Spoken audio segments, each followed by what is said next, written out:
Welcome to the Strategic Veteran, where we chart the course from service to civilian triumph. I'm Adam Peters, a veteran, entrepreneur, and your fellow navigator in the quest for a life of impact and fulfillment. My mission is simple: to empower you with the tools and stories that turn challenge into opportunity. Having walked the path from active duty to where I stand now, I understand the search for purpose that comes with hanging up the uniform. It's a path I've walked, with its trials, its tribulations, and its victories, and it's a journey we're on together. This podcast is more than just conversation. It's a beacon for those seeking to redefine our missions through entrepreneurship. It's about igniting the entrepreneurial spirit that lives within us, the spirit that compels us to create, lead, and make our mark on the world. Here we connect with veterans who have built businesses, sparked change, and found their purpose in the marketplace of ideas. They're not just surviving, they're thriving. They've transformed their service into startups, their experiences into enterprises, and they're proof that you can too.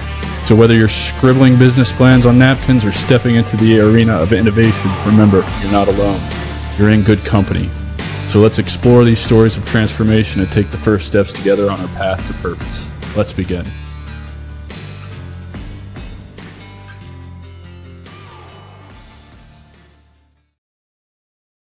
Read anything?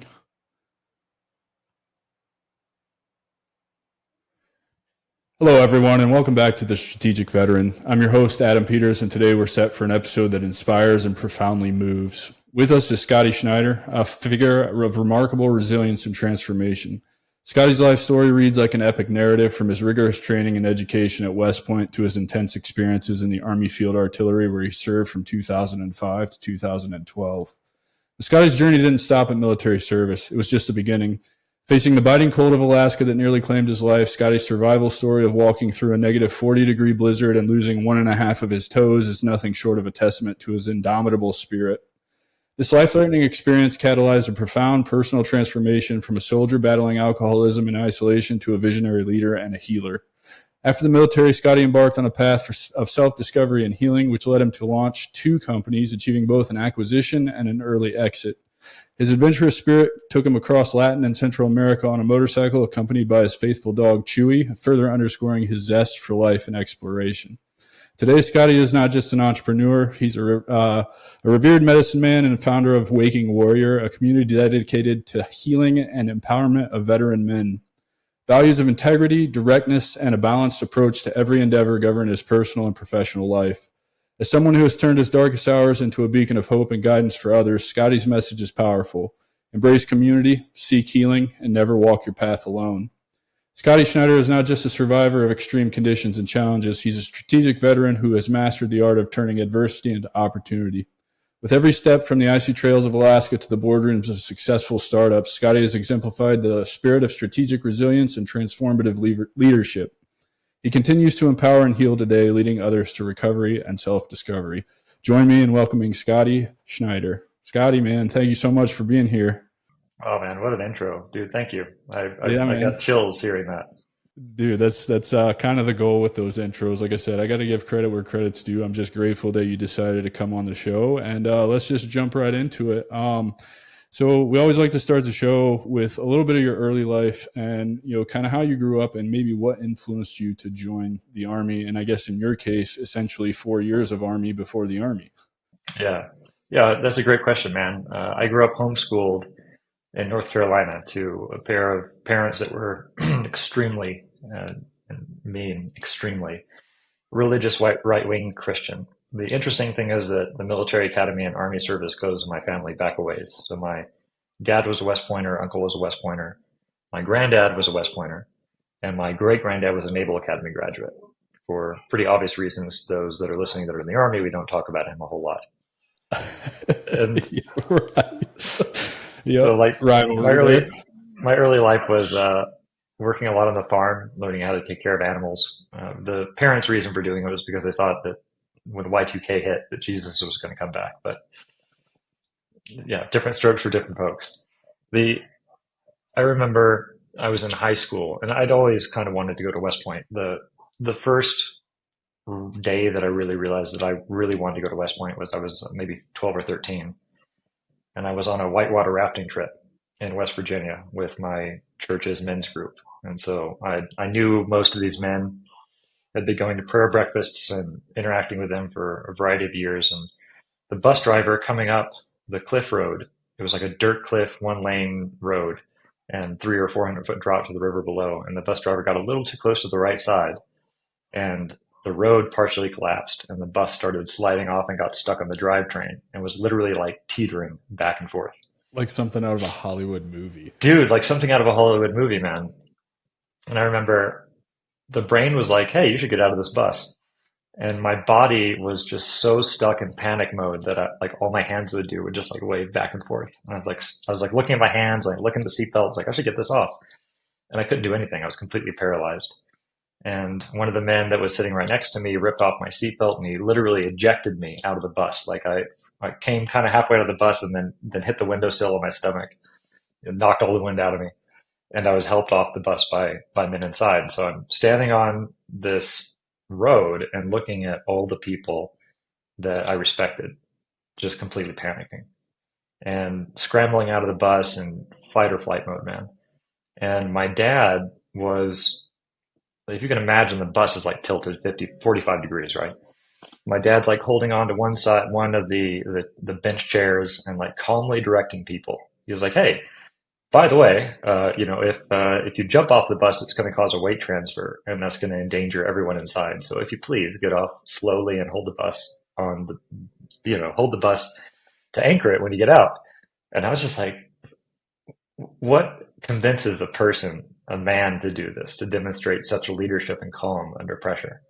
And so it was that day that I was like, I'm going to go to West Point and I'm going to join the Army for the reasons of learning that peace amidst chaos, that ability as a leader to, in a difficult situation, provide an example of what to do and what not to do. Now, my father and I have had many, many disagreements, and we're unfortunately separated and have been for more than 15 years because of the religious faith. Like, he's of the view that if you're not a good Christian in the way that he thinks you should be, then, you're going to be excommunicado, which is I think a great shame. But that's my early life. That's what prompted me to join the military. And I remember seeing the planes fly into the trade towers, 2001, and I was maybe a couple of years away. And it was like that was the day I was like, yeah, I'm definitely signing up now. So I got my appointment to West Point and joined primarily for those reasons, to support my country, but more at a baseline level of developing in myself the leadership characteristics and calmness under pressure.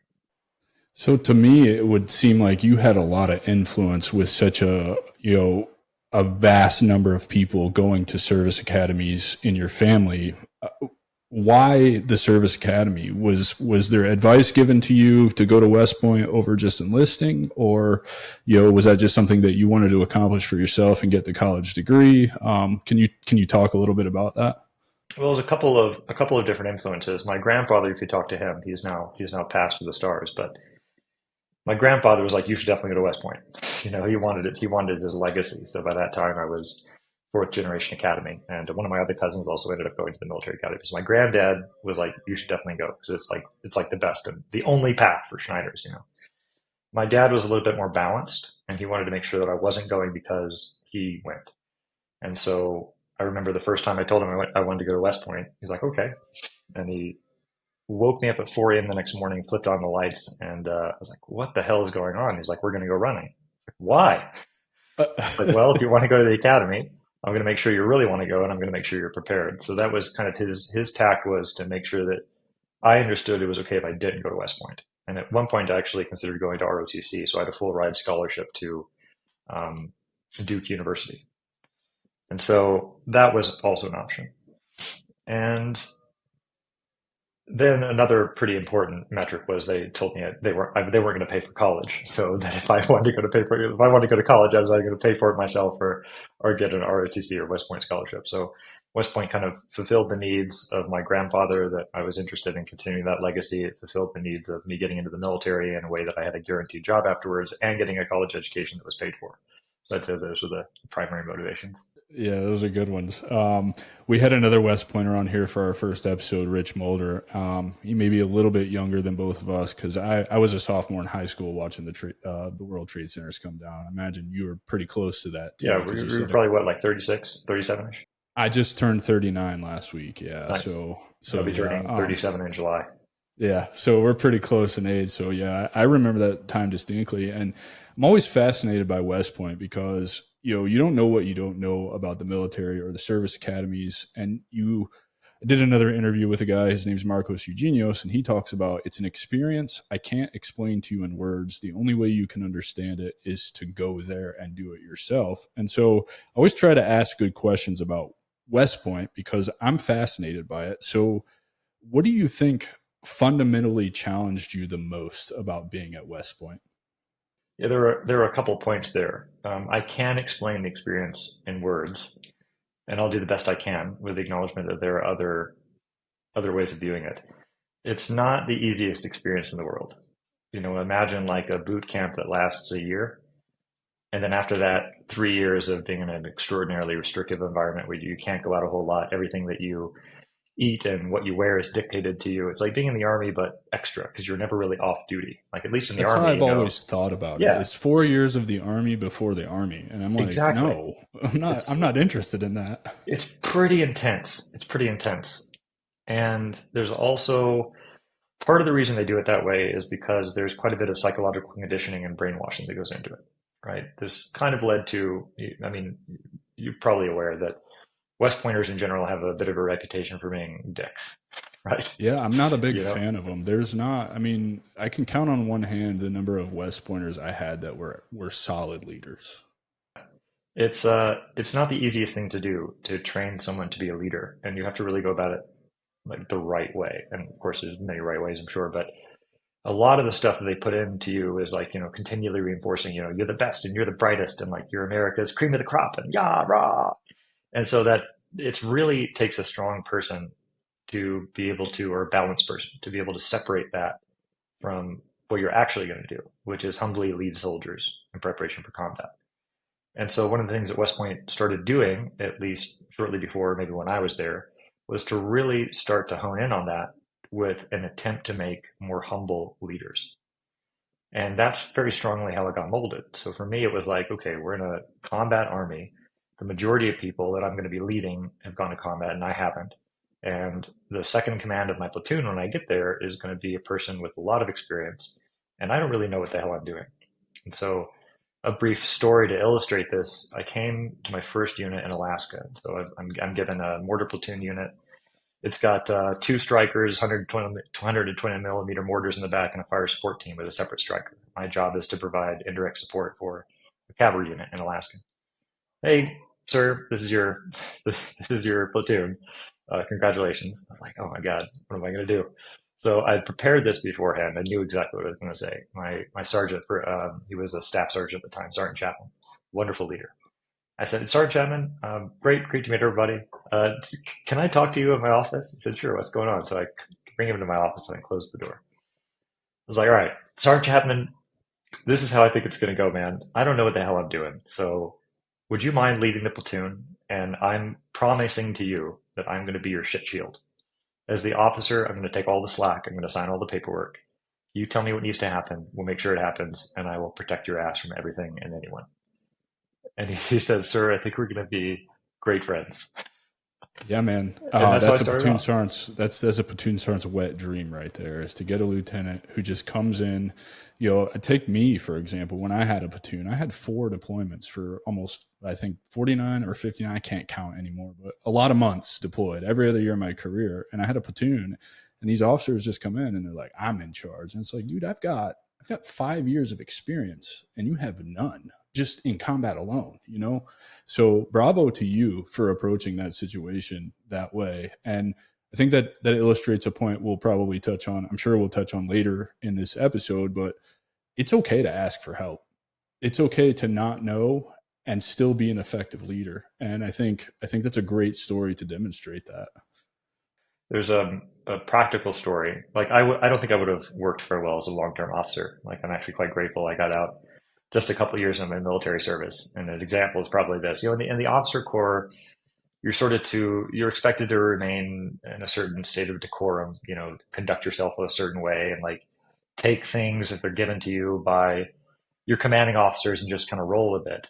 But that didn't really strike me as really well. It's really good, a good thing to do. And so an example, like we're in a a squadron level layout, right? So there's this officer, I forget his name, first lieutenant. I was a second lieutenant at the time. He was a first lieutenant. He was like the S3.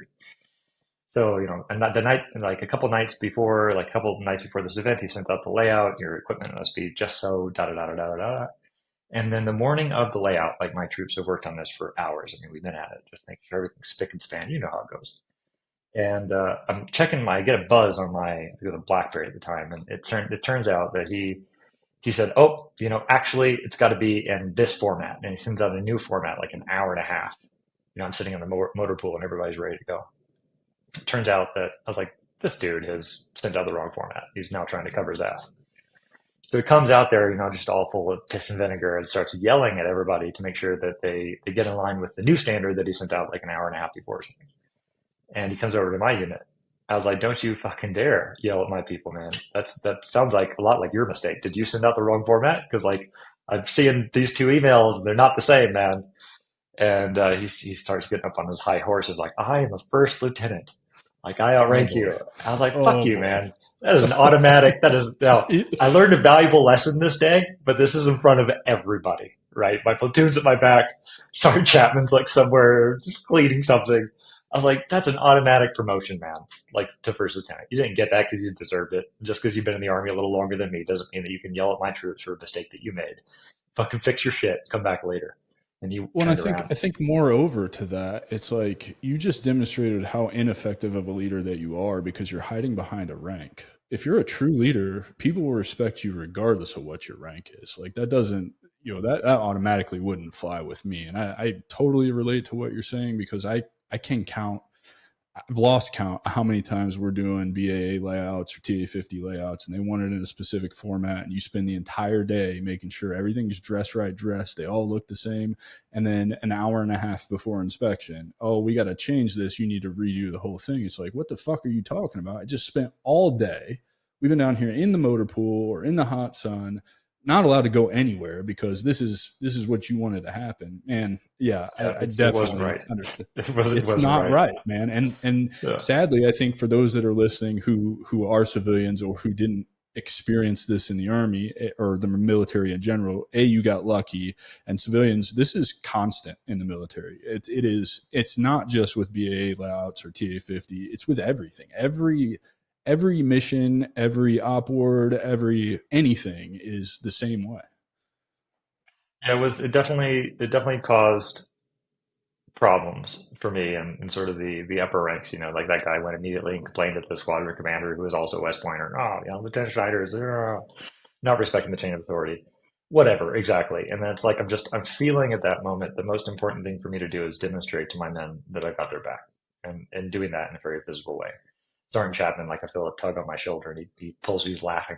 He's just trying to stop from laughing his ass off. He pulls me around to the striker. He's like, "Sir, two things.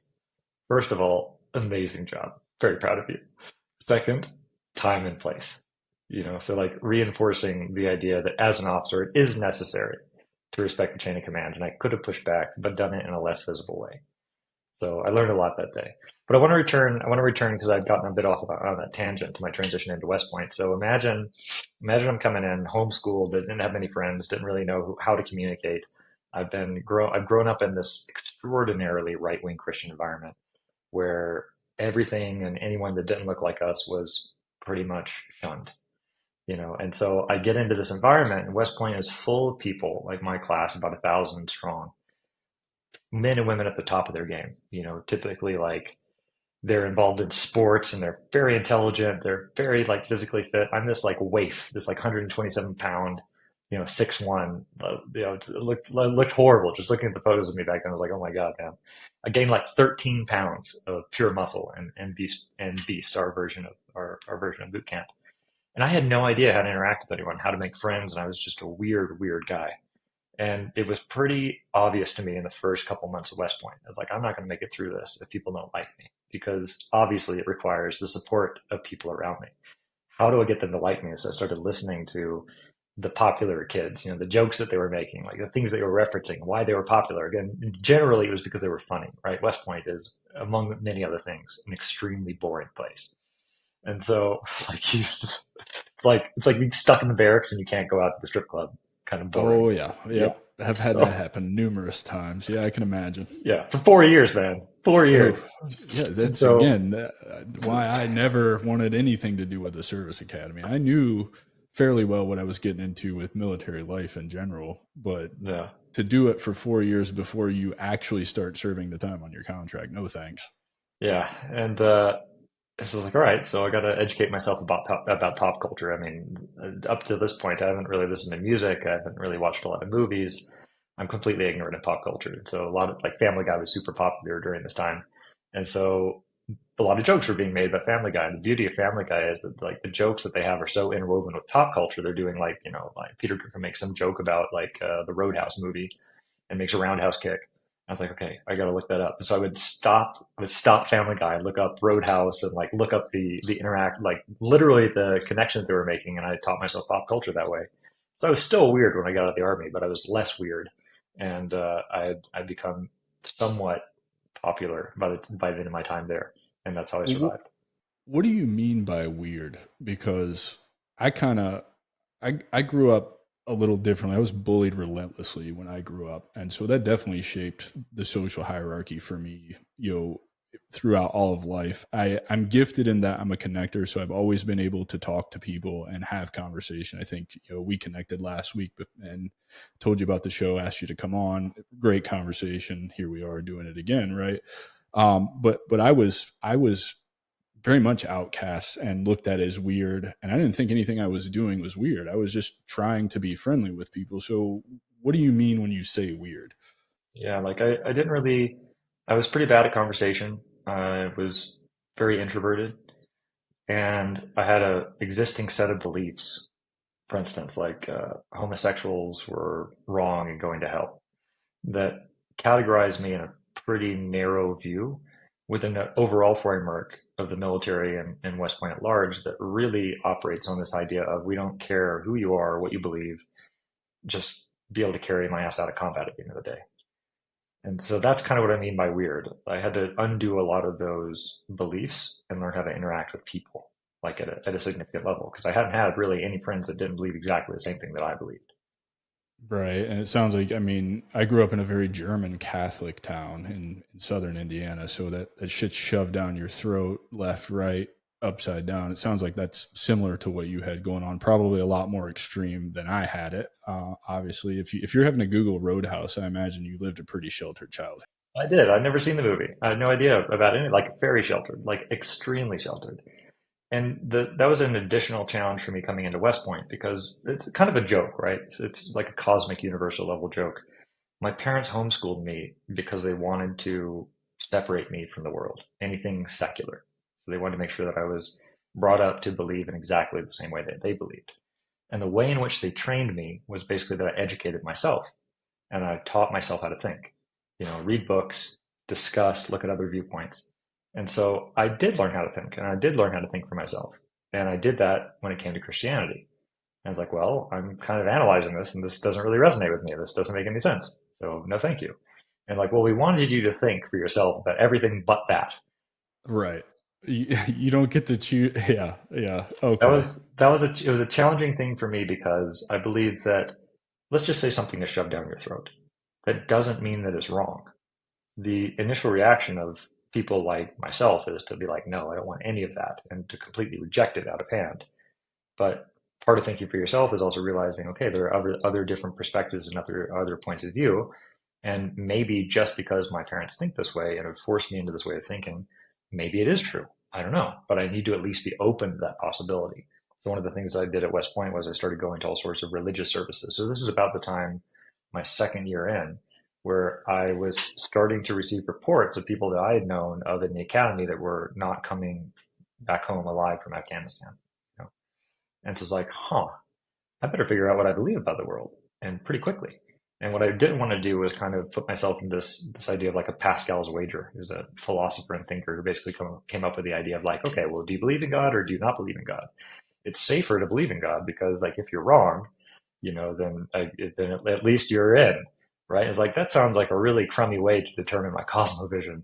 So I started going to Jewish services and Muslim services and meditation circles and Christian events and started looking for my own brand of spirituality. It took me a long time to find that, but that's what unfortunately led to the start of the demise of my relationship with my father. Because I explained this to him. I was like, Dad, I'm going to go to combat, and like I might not make it, and I got to figure out what I believe in the world, and I'm open to the way that you're believing is correct, but I need to find out for myself. And that wasn't an acceptable answer for him, unfortunately. I'm sorry to hear that, man, but it's definitely, I don't know, you demonstrated pretty early on that you had this innate ability to think critically and adapt to your environment, which is not something that I developed until long after I got out of the army. And so what do you think? Do you think it was your upbringing, how you were taught to think for yourself, to read and discuss, right? You usually, at least for us, it was a fight with our parents to make us sit down and read. And we didn't discuss is, did you read? You know what I mean? And so you've got this interaction going on, which is honestly, I think, a better way to teach your kids something, because it forces them to think critically. I wish I would have had something like that. Do you think that's why you were so in tune and you knew, okay, I have to fit in because I have to get through this. So I need to do what the popular kids are doing, right? Yeah, I think that my voracious reading for the majority of my young adult life really helped with that and getting exposed to, if not like I was inside the home, but still getting through the books, exposed to other points of view.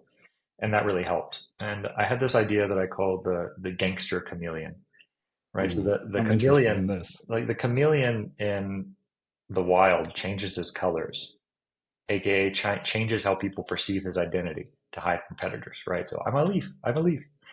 And I think there's a useful aspect to that, but I also didn't want to completely change my identity just to suit the expectations of others, right? That also didn't strike me as a good thing to do. So I come up with this idea of the gangster chameleon because the gangster is like, it's very connected to his place of origin. You know, that's his block, that's his street, that's his section in the city. He knows where he's from and he knows who he is. And the chameleon can change his colors and blend. So I was like, well, what if I put those two concepts together and stay true to my original identity, but modify or show different parts of my personality or modify my speech when I'm around different people to suit the environment. And that's what I came up with. That was my brand of early adaptability. I wish I would have had something like that. I shouldn't wish, right? Because the experiences that I've had throughout my life have shaped me into the person that I am now and made me blah, blah, blah, all that good stuff. But you have a level of self-awareness at a pretty young age that I don't think most of us have. And I say that because you invented the gangster chameleon to hold on to that very essence of who you are, which is something that I think is plaguing the community right now. It plagued me. My whole identity was the army. I joined at 17 years old, right? Spent a year on delayed entry, so immersed myself in everything military. A month to the day after I graduate, I shipped to basic training, and I have not been home since. You know what I mean? Like my whole career was deployed every other year. For the army, blew up 2 marriages, yada yada yada, right? And then get out, and now I have no idea who I am. And so I can't wait to talk about your transition, because I think yours is probably going to be that outlier that went a little bit differently, but maybe not, you know? Yeah, well, I certainly have gone a very outlander path, right? I'm definitely an Yeah. outlier for sure. I've just tried to stick to some basic fundamental components, the one of which I definitely learned at West Point, which was do your best to analyze what's going on with your life and figure out how to make it better. And if that involves working on yourself, it usually does. Figure out what those steps need to look like and then do that. And if you do that and treat your life as sort of this idea of continuous improvement, it's really hard to get in any wrong place for any extended amount of time. Generally, you end up in a better way because you either change the things that you're doing in your life to point you towards the direction you want to go in. And if the direction you're going in is wrong, well, you end up in a bad place and you just repeat the process and choose somewhere different to be. I mean, that's basically it. I love that, man, because it really is that simple, right? Yeah. That's it. It really is that simple. So let's get back to, you went to, where did you say you went after you graduated West Point? Where was your first platoon at? Well, I spent a year training in the basic officer school at Fort Sill, Oklahoma. And then immediately thereafter was posted to Fairbanks. So I actually had a posting to Wainwright, or sorry, not Wainwright, Richardson initially, which is southern, kind of like Fairbanks, or not Fairbanks, Anchorage, based in Yeah, Anchorage with the Joint Air Force Base. that's the airborne unit, right? Yep, that's the airborne Yep. unit. So I had my wings by that point, 5 jump chump. And I met a guy in basic officer school, Dan Potter, who ended up being a wonderful friend. And he was also a field artillery officer and also being sent to Alaska, but Fairbanks. I said, well, dude, I really rock with you, man. It's like, okay, anybody posted at Fairbanks that wants a slot to Richardson? And dude, like I had a lot of takers, man. So I, switched with some guy and went to the frozen north because Anchorage is in a much bigger, much better city, a lot of more fun stuff to do. It's more temperate. There's a lot of good things about Anchorage. I was like, all right, screw it. Yeah, I'll go to Fairbanks. I got orders to Richardson after my third deployment with the third ID, and I was like, oh, fuck, I do not want to. I hate the cold. I Me live in too now. Florida for a yeah, well, of course, you have a reason to hate the cold.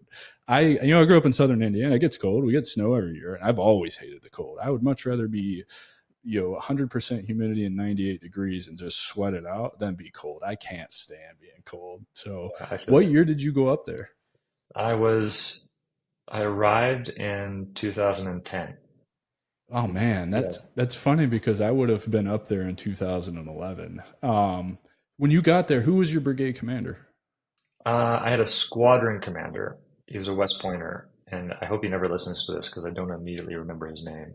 Lieutenant Colonel Rao, David Rao. There we go. Got it. Okay, I had my first battalion commander took over a brigade up there, and when I got orders, I was supposed to go to his brigade, and it was Colonel Wood, Todd R. Wood. Yeah, but you were in Great. Anchorage. I was in Fairbanks, so we wouldn't know. No. I would have been in Fairbanks. Fairbanks. Okay, Yeah, yeah. yeah. That was what is that? That's is that Wainwright?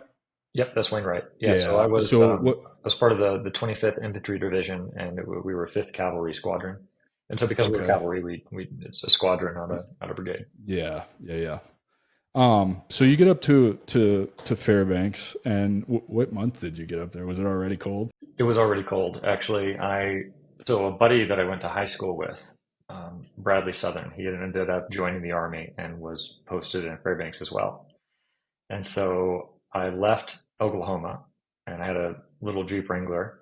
I picked him up in North Carolina and we started from North Carolina. We drove into Canada and transited the entire bit of Canada all the way in the winter. So this was like December or January timeframe.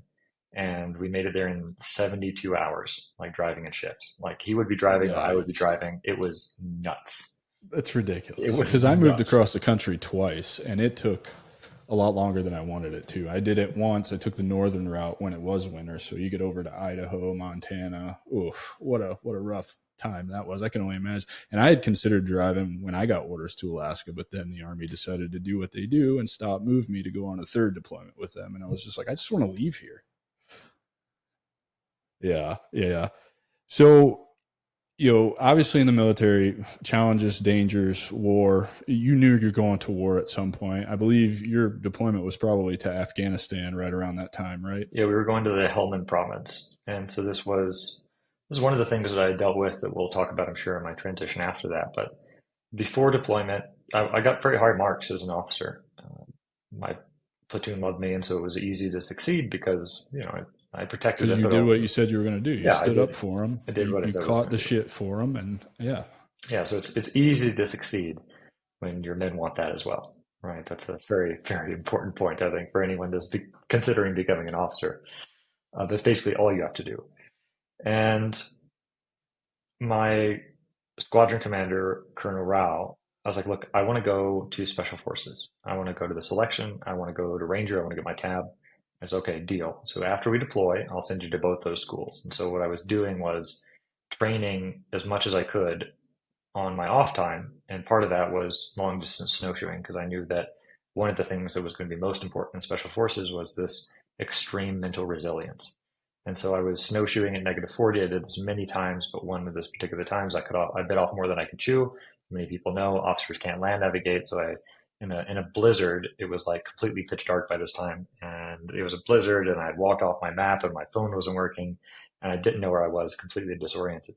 And I was like, oh, this is not good. So I had walked about 4 hours off my path and ended up realizing that if I didn't get out of there, I was going to die. And so I was an environmental engineering minor, basically at West Point. Like West Point makes you choose an engineering discipline, and I chose environmental engineering. Because like, all right, well, why not? Now seeing how much I love the trees and nature, it makes total sense. But then it was like, this is probably the easiest thing to do. And so one of the things that I learned there, and I'll shock, like, don't be shocked if this is new information to you. Water runs typically downhill. And, and so by using a very Yep. basic process of deduction, it was like, okay, I'm stuck on a mountaintop and there's one road that runs along this river that gets to the place that I want to go. And so all I need to do is find the stream of water because the creeks are going to lead me into a stream. The stream will lead me into a river leads me to the road, and there is salvation. So I did that. I found the lowest point, found a frozen creek bed, and literally found that, found my way out that way. It took me about another 4 hours to navigate out of there. By the time I got picked up, I took off my 3 pairs of gloves to shake the driver's hand that had picked me up, and I couldn't feel my fingers, and they were chalk white. I was like, this is not good. And I was like, I don't even want to look at my foot, man. And so I got to he dropped us off at the place where I was going to go. And there was a ranger instructor there that took one look at my hands and was overhearing the story that I was telling to my friend at the bar. And he's like, sir, you need to get to the hospital immediately. Like, don't pass go, go to the hospital. So I showed up at the hospital and they took off my boot and they're like, you're going to lose half your foot. Like, I was so frostbitten that all of my digits on my toes on my right foot because I tightened down my snowshoe strap a little bit too tight. It was so like materials do funny things in -40, and so my snowshoe straps just weren't binding correctly, and so I got really pissed like the 50th time that I adjusted it and cinched it down, and that cut off maybe 5 to 10% of the blood flow that goes along the top of the foot to deliver blood to the toes, and that was all it took. So I spent about 6 weeks in intensive care where my fingertips and my right foot swelled up like it was incredibly gruesome. Like blood blisters, lost all my nails. It was awful. And then about 6 months where the body went through the process of demarcation. So frostbite is very similar to a burn. And the body essentially has to say, okay, this is really damaged tissue. How much are we able to push blood into and recover versus how much are we going to lose? And so what happens then is the line of demarcation happens when the body says, okay, I can push blood and create healthy tissue out of this much, and then the rest turns into dry gangrene. And that's the point that you wait for surgery. If they had operated right away, I would have lost half my foot. This would have been a totally different story. But as it happens, I just lost a toe and a half. And this process of recovery meant that I had to miss the deployment. So I remember, I'm on crutches and standing on the tarmac, watching my platoon leave for combat without me. And I felt like a shammer and a coward for not being able to go because of something that I had done. And that led me to have quite a bit of survivor's guilt. And it was not a great position to be in and something that I had to heal from later. Yeah, I assume that deployment you missed out on was a rough one for the unit. It was. Helmand province was not a wonderful place of Afghanistan to be in. I believe it was traditionally controlled by Marines and was known for being quite fiery. None of my men died. A few were injured, but they all came back home relatively safe, and that's something I'm very grateful for. Yeah, we replaced one of the brigades from the same post that you were at on my 2012 Afghanistan deployment in Kandahar province, more specifically the Panjwai district, so the birthplace of the Taliban, and it was so bad. It was my fourth deployment, and it overshadowed all of the other three. So I totally relate to what you're saying about survivor's guilt.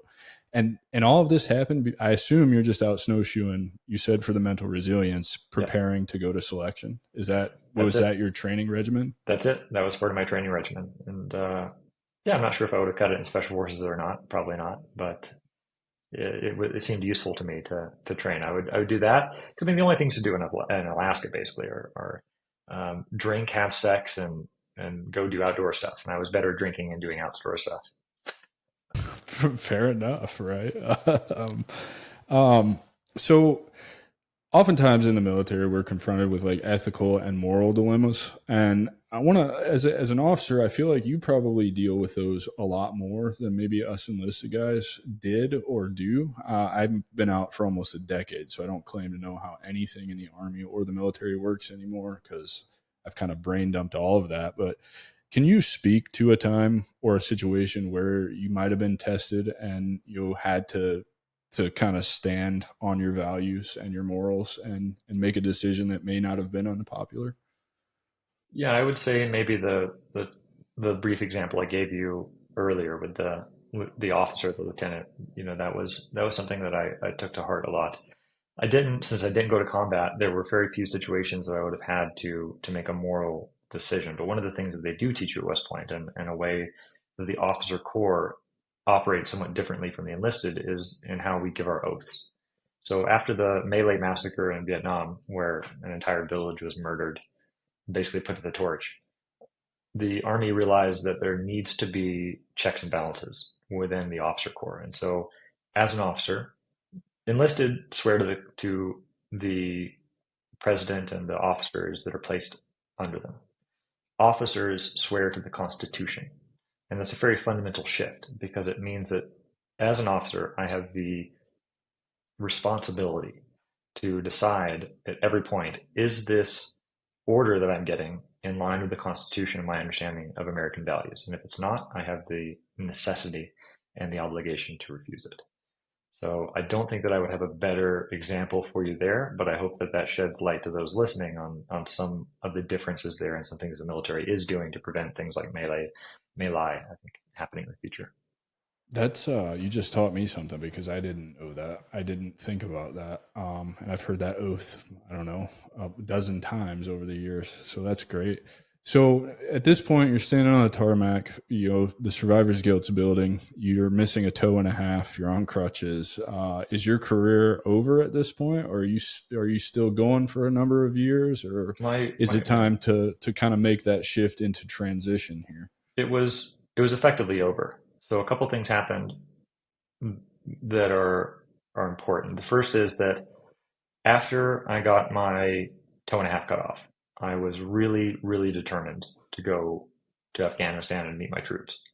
In fact, I ran the 2 mile. Like before, I was maybe a 12 or 13-minute 2 miler runner. And after amputation, maybe because I was a little bit more efficient and weighed less, I was 11 minutes. So I was actually I was like super maxing, like 11 minutes, super maxing every skill on the PT. I was determined to show that I was physically ready to go. And it was a process of dealing with the brigade surgeon that there's a regulation in the Army that says if you have severe frostbite, the military cannot deploy you to anywhere that gets under 32 degrees or freezing at any point in the year, ever. Right? So unless we invade Grenada again, they're like, we can't deploy you anywhere. And so now you're going to be a slick sleeve officer. You're never going to deploy. And if you stay in, here's your two options, Lieutenant Schneider. You can stay in, and we're going to reassign you to like finance or something, and you're not going to deploy. And by the way, the officer corps is drawing down. We're finding ways to get people out because we have too many officers. So not only are we going to reassign you, you're never going to deploy, but also you're going to be asked to leave in a year or two, and you're going to end up with nothing. Or we can medically retire you, and you'll be on some amount of pension for the rest of your life for your injuries. I'll take that option. Yeah, I'll take that option. I was like, well, you're not really giving me a chance. And I talked to everybody that I could, but the results were that they weren't going to budge on it, and that there was no way for me to deploy and stay in the Army, so I decided to get out. And another interesting point that really set me on this healing path that I'm on today, the military was trying to figure out how to address all the PTSD and troops that were coming back. So they tried this strategy they called military family life consultants. So they basically hired a lot of psychologists and embedded them with units. And so this was about the time that I took over as XO, the Rear Detachment Brigade. So I was going to like 1 or 2 funerals a week kind of thing. That was awful. And this is about the same time that I had my relationship with my family had deteriorated to the point where they had cut me off. So I'm now without family resources. I'm making a joke about this to one of my lieutenant buddies who's also in rear detachment with me. And this little, I don't know, 5'5" Jewish psychologist comes over and knocks on my door and says, "Hey, Lieutenant Schneider, I've been hearing some pain in those jokes. Do you want to sit down and talk for a little bit?" Like, okay, whatever, man. I'm kind of bored. So it turns out that he was literally in the office right across the hall from me. And he and I talked for about 3 to 4 hours every single day for 6 months. And so I had that amazing level of psychology. It was basically cognitive behavioral therapy. When I say talk, he was basically leading me through cognitive behavioral therapy for half my day, every day for 6 months straight before he left. And that And was was it like therapy setting, or was it just conversation that you now realize as kind of a therapeutic type of CBT? I'm familiar with CBT. I love psychology, but most people don't realize that's really just conversation that's and exactly it. kind of pointed questions. It's similar to what I'm kind of trying to do with this show, just to get people to tell their stories and get other veterans to understand they're not alone in this. Like there's a million of us who go through the same things that you're going through, and we've developed these tools or been taught these tools to help us fix that. And one of them is this, right? Dialogue. Yes, 100%. Now, it sort of also illustrated one of the great problems in the military. And so in the military, they teach us to compartmentalize our feelings and not talk about things. And if your knee's hurting, don't be a bitch, pop some ibuprofen, keep on going, soldier. That's useful in a combat environment. That's useful to train people that are tough, but it's not very useful from a psychological standpoint. So Dr. Bill Winters ended up leaving, and I was maybe 3 months out from separating from the Army. So I went into the mental health unit at the Army, and I walked in and said, "Hey, I'm Lieutenant Schneider. I've been talking to one of your military family life consultants for the last 6 months. I'd really love to continue the conversation and find someone else that can help me, because I'm just about to get out and I'm still dealing with some survivor's guilt and like some trauma and like all this stuff. Do you have anyone I could talk to?" And this guy behind the desk goes, "Well, sir, are you planning on harming yourself or anyone else?" I said, "No." They're like, "Well, we can't help you then. Come back, if you're suicidal." I was like, "What the hell? That's not the point. The point is so I can get better." And so there exists not only a negative stigma towards seeking help in the Army. So if you have a security clearance or something, or even it can affect your job, you go and say, "Hey, I need help with something." It can dramatically affect your career, and it could end your job, kind of thing. And then also, when you go and ask for the help, it's not provided to you unless under a certain set of circumstances. So I'm not sure how things have changed in the 12 years since I've been out, but I imagine it's something similar. Yeah, I mean, I can remember that too. I don't really remember the MFLC stuff. I was just deployed too much probably, so I was never like home long enough to see that. But I do remember after coming home from Afghanistan, they had set up trailers outside our battalion AO on JBLM for this behavioral health, mainly for us to go get talk about the deployment and all that. But it was the same situation. Well, are you thinking about harming yourself or others? No. Well, then we're not going to help you. And I'm like, and then you couple that with how I grew up in the infantry from '03 all the way to 2015 when I got out. And it's like you said, take Tylenol, take a knee, face out, pull security. You don't talk about this shit ever. It's weakness. It's going to destroy your career. I watched it happen to guys after my first deployment. They couldn't make sense of what we had done on that deployment. They go get help, and now they're out of the Army. Like just like that. So Yeah, I wish that I had gotten more training as an officer in how to deal with this sort of thing myself, because this is before I'd kind of started to receive all this training, before I got injured. I'm telling this story with a bit of shame attached to it, because I don't think I handled this very well. I think I could have handled this in a much better way, but I think people listening to it will understand where I was coming from. So one of the easiest ways to get out of deployment is to claim you're suicidal. They kind of put you on a different unit. They kind of reassign you. You won't deploy if you're suicidal. So once deployment orders came down, we had this rash of soldiers, I think 3 from my unit, that, like, "Hey, I'm suicidal." And so like the first conversation I had, "Okay, how do we find you the best resources, yada, yada." The second one I realized was happening. And the third that walked in my door, was redhead, private, just out of basic training, had never deployed. And he comes in and he says, "Sir, I'm suicidal." I'm like, fuck, another one of these. Okay, fine. Show me what happened. And he showed me this little, he had this like little faint scratch on his wrist. I was like, "Okay, what did you do that with?" And he's like, "Well, I scratched it with a watch dial." I was like, "Okay." 2 possibilities. One is that you actually tried to kill yourself. And in that case, it seems to me that you're a coward and I don't want to deploy with you. The second is that you're too stupid to figure out how to kill yourself. In that case, 2 suggestions: use something sharp and cut lengthwise. You idiot. Now get the fuck out of my office. Yeah, down the street, not across the Yes. street, right? So I'm not proud of that. I'm not proud of how I handled that, but I do feel that No, it but wasn't someone that was let me. legitimately. Yeah, but let me help you paint a better picture of what was going on at this time.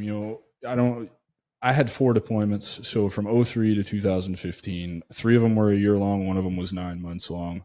It's taxing. I was the one that grew to long for it. I was more comfortable and felt at home on deployments than I did at home. That's very much not the case for people. They'll have one or two in them, but then it's time to get out and go on. And what we were seeing when I was going through all this, particularly between the surge and my third deployment, when it switched from OIF to Operation New Dawn or whatever, was they would stop move dudes or stop loss dudes so they couldn't get out and force them to go on another deployment. And that's when all this I didn't know the suicide thing. However, we did have a lot of guys that would try to commit suicide, but we really did have dudes shoot themselves in the legs, shoot themselves in the foot.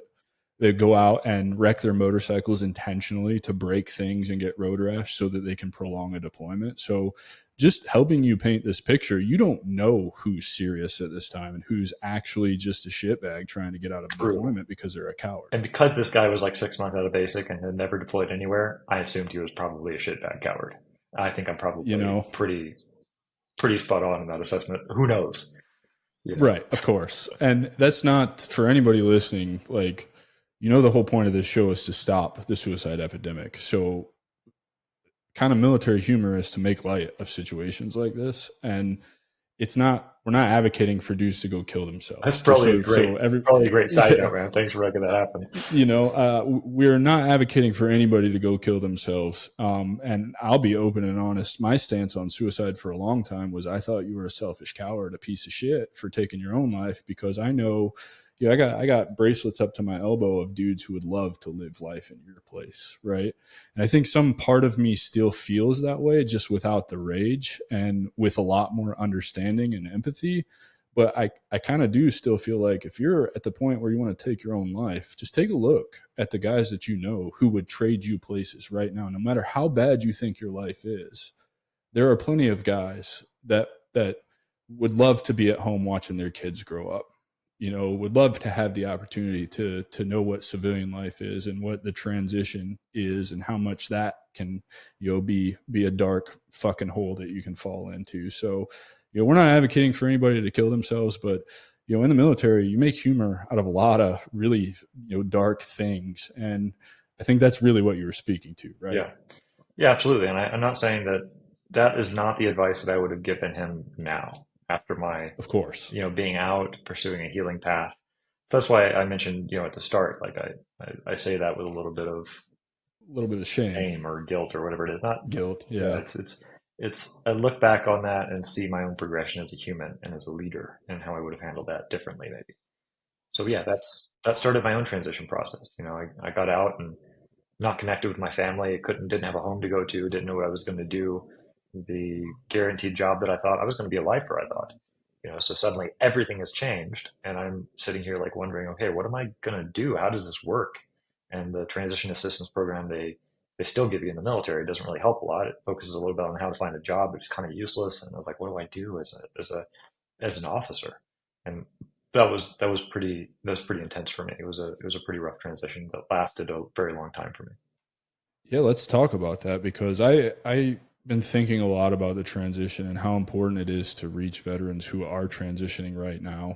Kind of my goal is to just be a guy that I wish I would have had when I was transitioning, but also for those people who have been transitioned for a long time, it's really just a massive identity crisis, right? Like that's really what it is. You lose your sense of purpose, your sense of being, your sense of who you fundamentally are. At least that's how it was for me, and I think most. And it's kind of, can you speak to that? And what was your identity crisis like, or your transition like, and how far down the hole did you fall?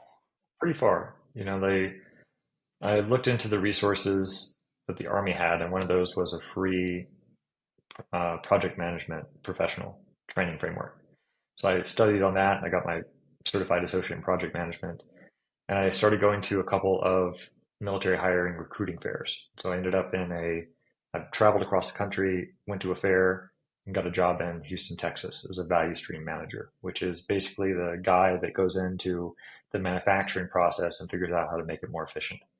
And it was the most boring thing I've ever done in my life. I hated it. I just absolutely hated it. And I was an alcoholic because I was using alcohol to cover over the things I didn't want to deal with at the time. When did that start? This was, well, I mean, it started pretty early in the Army, honestly.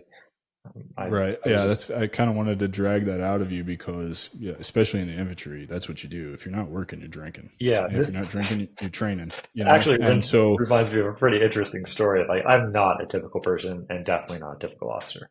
I spent a lot of time at this pub in Fairbanks. I think it still exists actually, called the Big Eye. And I spent so much time there that I knew everybody that worked there. I knew the owner. And so I was like, okay, why don't I just work for this place? It's like, I want to learn how to bar back and bartend and do all these things. Because eventually I thought about, like, I kind of dreamed about opening a bar when I was in the Army or getting out of it. And so I said, sure, we'll offer you a job. Absolutely. So I walk into my squadron commander, West Pointer, and Colonel Rao was like, why are you applying to work for a second job? Do you not have enough money? He's like, no, I'm not doing it for the money. I want the experience. It's like, well, no, it's denied. Like, officers don't do this. Officers don't work second jobs, especially not at bars. What are you thinking? Get out of here. I was like, well, hear me out, man. Hear me out. I was like, we have a big drunk driving problem here in the Army, right? He said, yes. He's like, I guarantee you that during one of my shifts, no soldier will leave that bar drunk. He's like, deal. Have fun. immediately It's approved. immediately See, approved. and that's what I mean. So your ability to read a room and see a situation, right? And that level of self-awareness to get what you want. That's pretty cool, man. That's Oh, awesome. thanks, man. I appreciate it.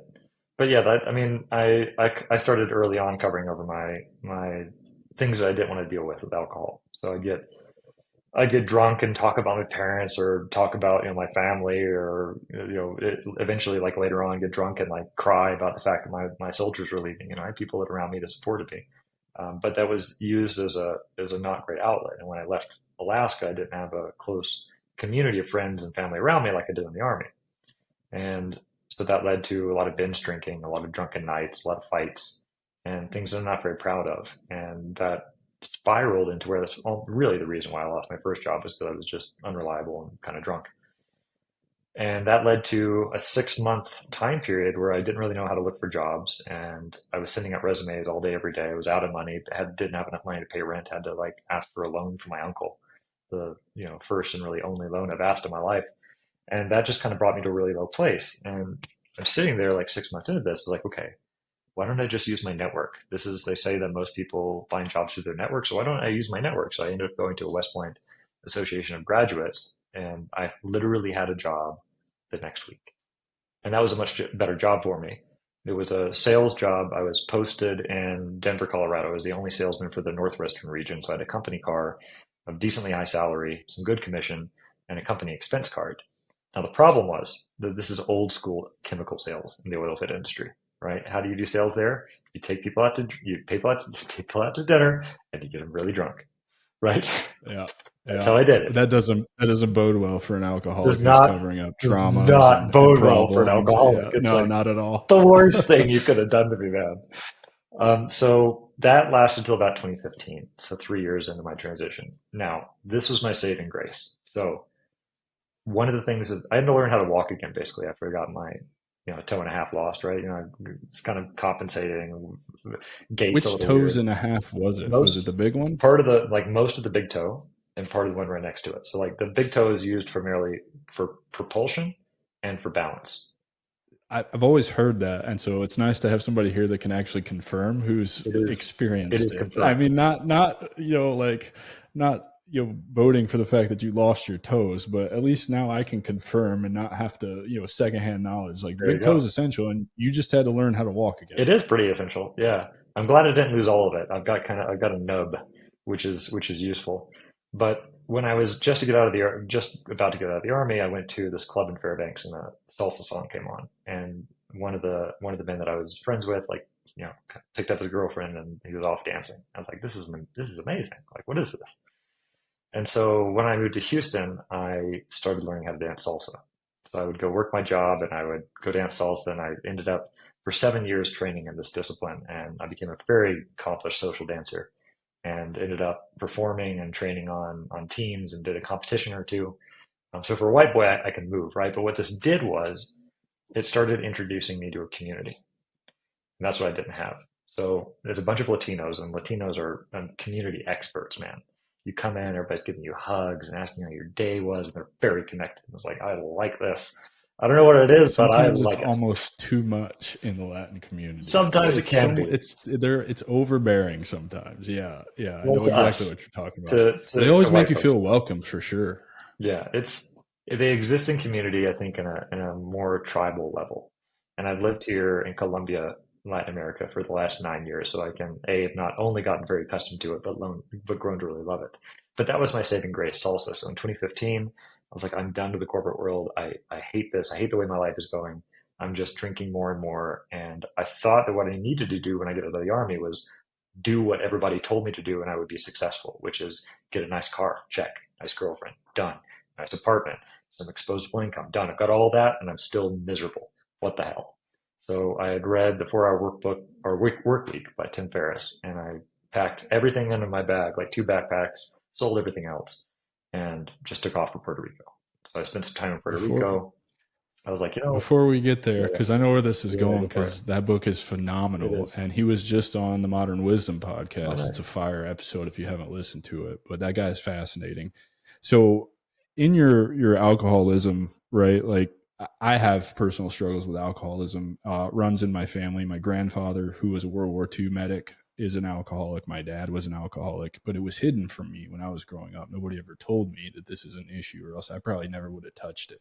In fact, I was too scared of drugs to do anything but smoke weed until my ayahuasca journey. So that's kind of how, I grew up and was taught about different things. But what was the turning point for you? What really kind of woke you up? And I'll tell you a little story about me that woke me up about my alcoholism. I have several, but this is kind of one of the catalysts that got me to stop drinking. Is I was running around Olympia, Washington, looking for anybody and everybody I could drink with every single night. And I would drink in my apartment from the minute I got off of work until, I passed out most days, usually till 9 o'clock in my apartment. And then I walk right down to the bar, close the bar, and then go home and pass out.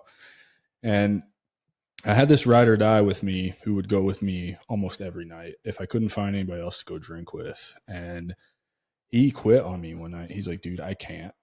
I can't. You're drinking so much. I cannot physically keep up. I don't have it in me to go. And I still went to our usual Wednesday spot by myself and just sat there drinking away and was like, fuck, I am in so deep at this point. I've got to figure out how to get out of this because, you know, it's not just about partying anymore, right? Like this has turned into like a lifestyle where all I do is drink. And when people won't go out with you or hang out with you because they physically are sick, and he wasn't paying, I was buying all the drinks all the time. So what was that kind of catalyst for you? For me, it was a year after I did the Puerto Rico thing, and I was in Medellin, Colombia, and I had a business deal that had gone very wrong. And I was after a night of drinking, drinking changes your mind chemistry, right? So I was really, really, really depressed. And I remember looking off the top of the apartment building, I was like, I'm going to jump. I'm just going to do it. Like no, like I'm done with this. And I knew that if I didn't change my life and change how I was thinking and doing, that I would end up doing it. And so I was so depressed that like they say Jordan Peterson says this a lot. Like if you can't get through the next day, shorten your time frame. Get through the next hour, get through the next 15 minutes. And I was in 15-minute regimented intervals. So in the hour for 15 minutes, I would do jumping jacks or push-ups to get the body flowing and change the hormones. The next 15 minutes, I would have a pencil like stuck between my teeth to force me to smile, you know, and I'd journal. The next 15 minutes, I would listen to Tony Robbins' Awaken the Giant Within, and then I would do some hard dedicated work for the next 15 minutes. And that was my work day. That's what I got through. And that was the thing that really changed in me, that drinking was not serving me. And not only that, it was going to end up in me destroying myself, like it had destroyed relationships and jobs in the past. It sounds like you took a lot of influence from a lot of big names. So you got Jordan Peterson, right? The only way out is through, and then chunk it down, right? And what you did sounds a whole lot like Atomic Habits, right? Yeah, I Like haven't read that book, just but it's like, it's such a good book, man. And I'm sure you've probably read way more than I have, just given your upbringing. But there's probably several books that talk about it the same way. But for whatever reason, that one, when I read it, I've read it twice. It resonated with me, and it's really just about the way to start habits is small. When I think one of the examples in the book is like just brushing your teeth for 1 minute every single night, right? And then how that stacks and compounds and turns into, an alcohol-free life if you are alcohol-free. I'm And that's mostly awesome. So almost entirely. yeah, mostly same here too. I chose not to let alcohol have that kind of control over me where if I want to watch a football game with the boys and drink a couple beers, I can do that. But now it really just makes me sleepy and it's not worth it. Yeah, Like I just don't even everything like in it. balance. Yeah, like Yeah, in moderation. Yeah. depression was something I struggled with for a long time, and I was married in Colombia. The girl that I met when I first got here, we ended up dating for a while, and then I left for a year and came back and dated more and ended up getting married because I was still unhappy with my life, and I was taking Jordan Peterson's advice in the sense of like accept your role as a man and like provide for family. And I was like, well, I did that. Now I'm still depressed. It got really bad. Like for 6 months, I was in Cartagena and like looking out of my window, and it's sunny and the waves. I can see the beach. I was like, I don't want to go out there. Sleeping into like kind of noon, totally depressed. And I had a family to support at that time. And I was like, okay, I got to figure my own way out of this. Not if not for me, then for my family. And one of the things that Jordan Peterson said was I was listening to one of his older interviews, and he was like, "Well, I'm a clinical psychologist, and I ask people what time do they wake up in the morning because your circadian rhythm has a huge impact on your brain chemistry, and then also what are you eating?" And it was like it clicked. I was like, "Holy shit! There's a list of things that I can do to not be depressed anymore." And so I made a deal with myself. Like I'm going to investigate today. I'm going to write down a list of those 10 or 15 things. I'm going to do them all for a month. And if I'm still depressed after a month, I'm going straight to the doctor and asking for pills because it's some sort of mental imbalance that I can't fix. But I want to try to fix this on my own. And I called it my anti-depression checklist. Like in summary, and I'm probably missing a couple things here, but no more drinking. I cut out simple carbohydrates from my life following the slow carb diet from Tim Ferriss. I would wake up at 5 in the morning and I'd do stretching and meditation. I would do exercise. I'd make daily progress towards something that I was working on, and I would get physical connection, like touch, hug, like physical connection every day. That was basically it. And I did that in a month. I was good, and depression has not come back since. And if I ever have a bad moment, it's because I'm missing one of those things on the list. Yeah. That's Yeah. basically The only thing I would add to that is I express gratitude on a daily basis out loud to other people to let them know that what they mean to me. And man, have I seen just a shift in my life since I started a gratitude practice. Obviously, mindfulness, meditation, physical fitness, uh, spirituality's a big one, I think. And I can't wait to talk to you about that some more. In fact, we should probably talk about that now because, you being shoved, the Christian religion, and self-described it as right-wing Christian, right? So I can only imagine what that actually means. Not that it's relevant, but having that shoved down your throat and you now being a medicine man, right? Like part of understanding the medicine and what it does do for you is it connects you spiritually to, the universe. And I believe that wholeheartedly. So can you talk about what shaped your spirituality? I know you figured out some of it in West Point. I assume, your travels with different medicines probably helped influence your spirituality a lot. And I'm fascinated by this stuff. I'm going through the Being True to You course right now to be a psychedelic integration very coach proud of you for that, by the way. because That's a huge step. dude, it just means so much to me, man. Heroic Hearts sent me down there in July of last year, and it really did change my life. I talk about it on here all the time. I'm sure the audience is sick of hearing it, but even as of this Saturday, I'm 8 pounds away from losing a total 100 pounds in less than Dude, a year. Right? congratulations, man. My life is completely different. I look at pictures of myself from that trip before and after the ceremony, and I don't recognize the person I was in those other pictures. And so, as I guess what the medicine showed me was like to express gratitude to Heroic Hearts. The only way I think I can do that and my soul feel good about itself is to give back to them and become a volunteer coach if they'll have me. And in order to do that, you have to go through the Being True to You course, and you have to learn how to hold space for others. You have to learn how to lean into the discomfort. You really, I have to unlearn a lot of things that the military taught me about leadership that I don't necessarily think were bad for leading men into combat, but they're not good for leading men out of the dark place and, on their path back to purpose. Yeah, I agree. Yeah, I was listening to in Puerto Rico before I left to Medellin. I was listening to a podcast that Tim Ferriss had with Sam Harris. Are you familiar with Sam Harris? I'm not familiar with Sam Harris, but as I talk to more people and do more of these, the same several people keep coming up, Yeah, and Tim Ferriss has been one of them, and so Sam Harris has been one of them also. And as I have time, I've got a stack of books of that I'm trying to read that are recommended to me, and so I'm trying to get into all of it, but in due time. There's one podcast that Sam Harris does, and it's called Drugs and the Meaning of Life. It's his first blog post and also his first podcast. It's 20 minutes, and I would highly recommend that to anyone that is looking into these other modalities of healing. So Sam Harris is a neuroscientist, and he's like militantly atheistic, which is a bit of religion in itself, which is kind of funny. But he said a lot of things that resonated with me. But one of those things was he early on in life experimented with a lot of different medicines or psychedelic drugs. One of those was LSD, and he gave an experience of one of his LSD trips, in the Himalayas, floating in a boat. And he was like, look, all these medicines show you different states of being, different states of consciousness. The ideal goal of them is not to stay in that all the time, but realize that you can access those states in your normal conscious waking. It's like, so, okay, well, what the hell am I missing? So I started taking quite a bit. Well, I started doing Vipassana meditation, and I started taking quite a bit of LSD. And that started opening my mind to other ways of being and other ways of seeing the world, which radically changed my openness. And I experimented also during this time with quite a bit of MDMA, taking it mindfully, because most of the traditional psychedelics, as I'm sure you're aware, only affect the serotonin system. They don't affect the dopamine system, which for those of us that have addictive quantities or qualities, that's really a no-no. Stick away from the dopamine affecting ones.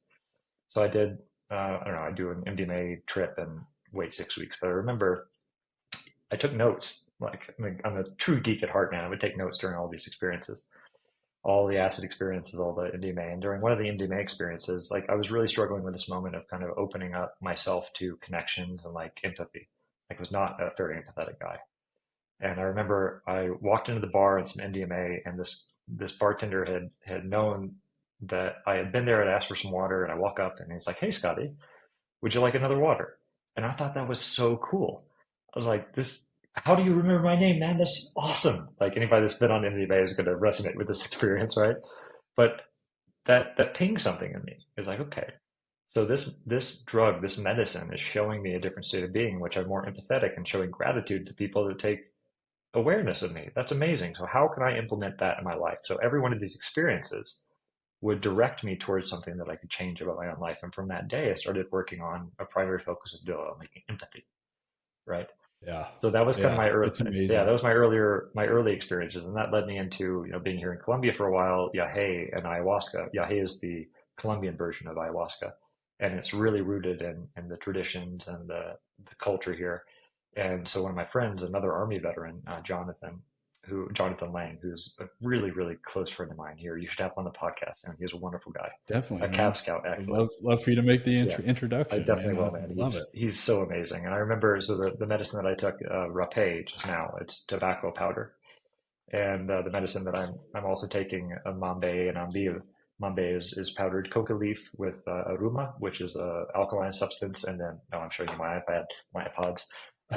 This is ambir, which is tobacco paste. And so Jonathan had invited me out. We were doing movement at the time, like physical movement, and I had introduced him this wonderful section of Colombia that had rivers and mountains, and we were just going to go out and, put shoes and shorts on and go run in nature and get connected to nature. And he invited me to take these medicines. And rapé, for those that have not taken it, is kind of brutal, especially the first time you take it. It can make you feel like nauseous or queasy or give you a headache. And I had all of those things. So I was like, this is a crazy hippie. Like, why would you even give me these medicines? This seems like a horrible way to live. I'm never going to take it again. And so he introduced me to this Taita that was living, I don't know, 10 or 15 minutes away in the mountains. And I ended up taking ayahuasca with him, and nothing happened. Nothing at all happened. I took like 4 cups. And the Taita looked at me and he says, "You're blocked." And I thought this guy was trying to take advantage of me. I was so naive, and I thought he was just trying to get more money out of me. And I turned away, and I didn't take ayahuasca for another year. But that opened a door within me. And ayahuasca showed me the path to looking at my trauma and the things that I was doing in my life in a different way. And it really changed me. And so I started taking ayahuasca, and then I met this wonderful, wonderful teacher, Abuela Gloria. Gloria Gonzalez, based out of Medellin, Colombia. She's a Colombian, and she's trained for the last 30, 35 years with the Mexica tradition, which is the Aztecs and Incans, and she provides temescals, which is a sweat lodge. It's very closely related to the Inipi of the Lakota and the Native Americans. So that's basically like you get in a little dome and put in rocks and you sweat, and it's very physically difficult. She also does things like the Vision Quest, which is 4 days, 4 nights with no food and no water. You get on a mountain, you do it alone. And so that's a huge, huge test physically, mentally, and spiritually. But she saw something in me. And I said, "Look, I crawled out of the Temescal. I was muddy because I was laying on the ground and I was just trying to breathe. I was like, I hated the entire experience, but I also loved it. I want to learn. So how can I learn?" And she says, "Show up next week." So I show up the week next, and she says, "Okay, great. Learn how to work the fire." So she taught me how to work the fire and become a ceremonial fireman, an hombre de fuego, as we say in our tradition. And from there, the entire world opened up. And now I'm a medicine man because of that, because she saw something in me and trained me and showed me other ways of being. That, and combined with my 10, 15-year path of personal development, led me to want to help people. And that's why I'm here now. I love it, man. It's so we could do an entire show for hours on psychedelics and the benefits and just, I'm like you, I journaled my entire ayahuasca experience, all I think 8 days total to include the travel. And I'm not a writer. I don't find the benefit in sitting down and writing down my thought. It's just never been something that resonates with me. I like voice notes a lot better, mainly just because it's way easier, and I like technology because I'm a nerd. But so let's talk about. So you're a medicine man now. You had an early exit from one company, and your other company was acquired. So in your transition, are you building these businesses? What is, kind of the entrepreneurial spark for you, if you will? Because I really do believe that the path back to purpose for all veterans can be entrepreneurship. And it's not always going to be everybody, right? Because entrepreneurship is not for everybody. There are definitely certain things you have and be solidly, grounded in those things in order to make, a successful run at becoming an entrepreneur. But I really do believe it can help our community so much. And it just keeps getting reinforced in the conversations that I'm having with you and other veteran entrepreneurs that I just reach out to, like, hey, will you come on and tell your story and help me get this in front of the community? And it's just becoming more and more apparent that, like, they're all relatively happy. They've all been through some kind of giant personal growth and development transformation, and they're always about service to others. It's not about themselves, and you're no different. I mean, we haven't even talked about what your companies were, other than the fact that you're a medicine man now, right? And obviously that is 100% geared towards helping people, right? That's all that is. And I can only imagine how rewarding that is for you. But talk to us about, that dark hole that you're in, climbing out of that hole and kind of starting two different businesses that, one you sold and one, was exited early. Yeah, I mean, I would say that entrepreneurship can be a wonderful path out, but what we really need is a driving purpose and identity.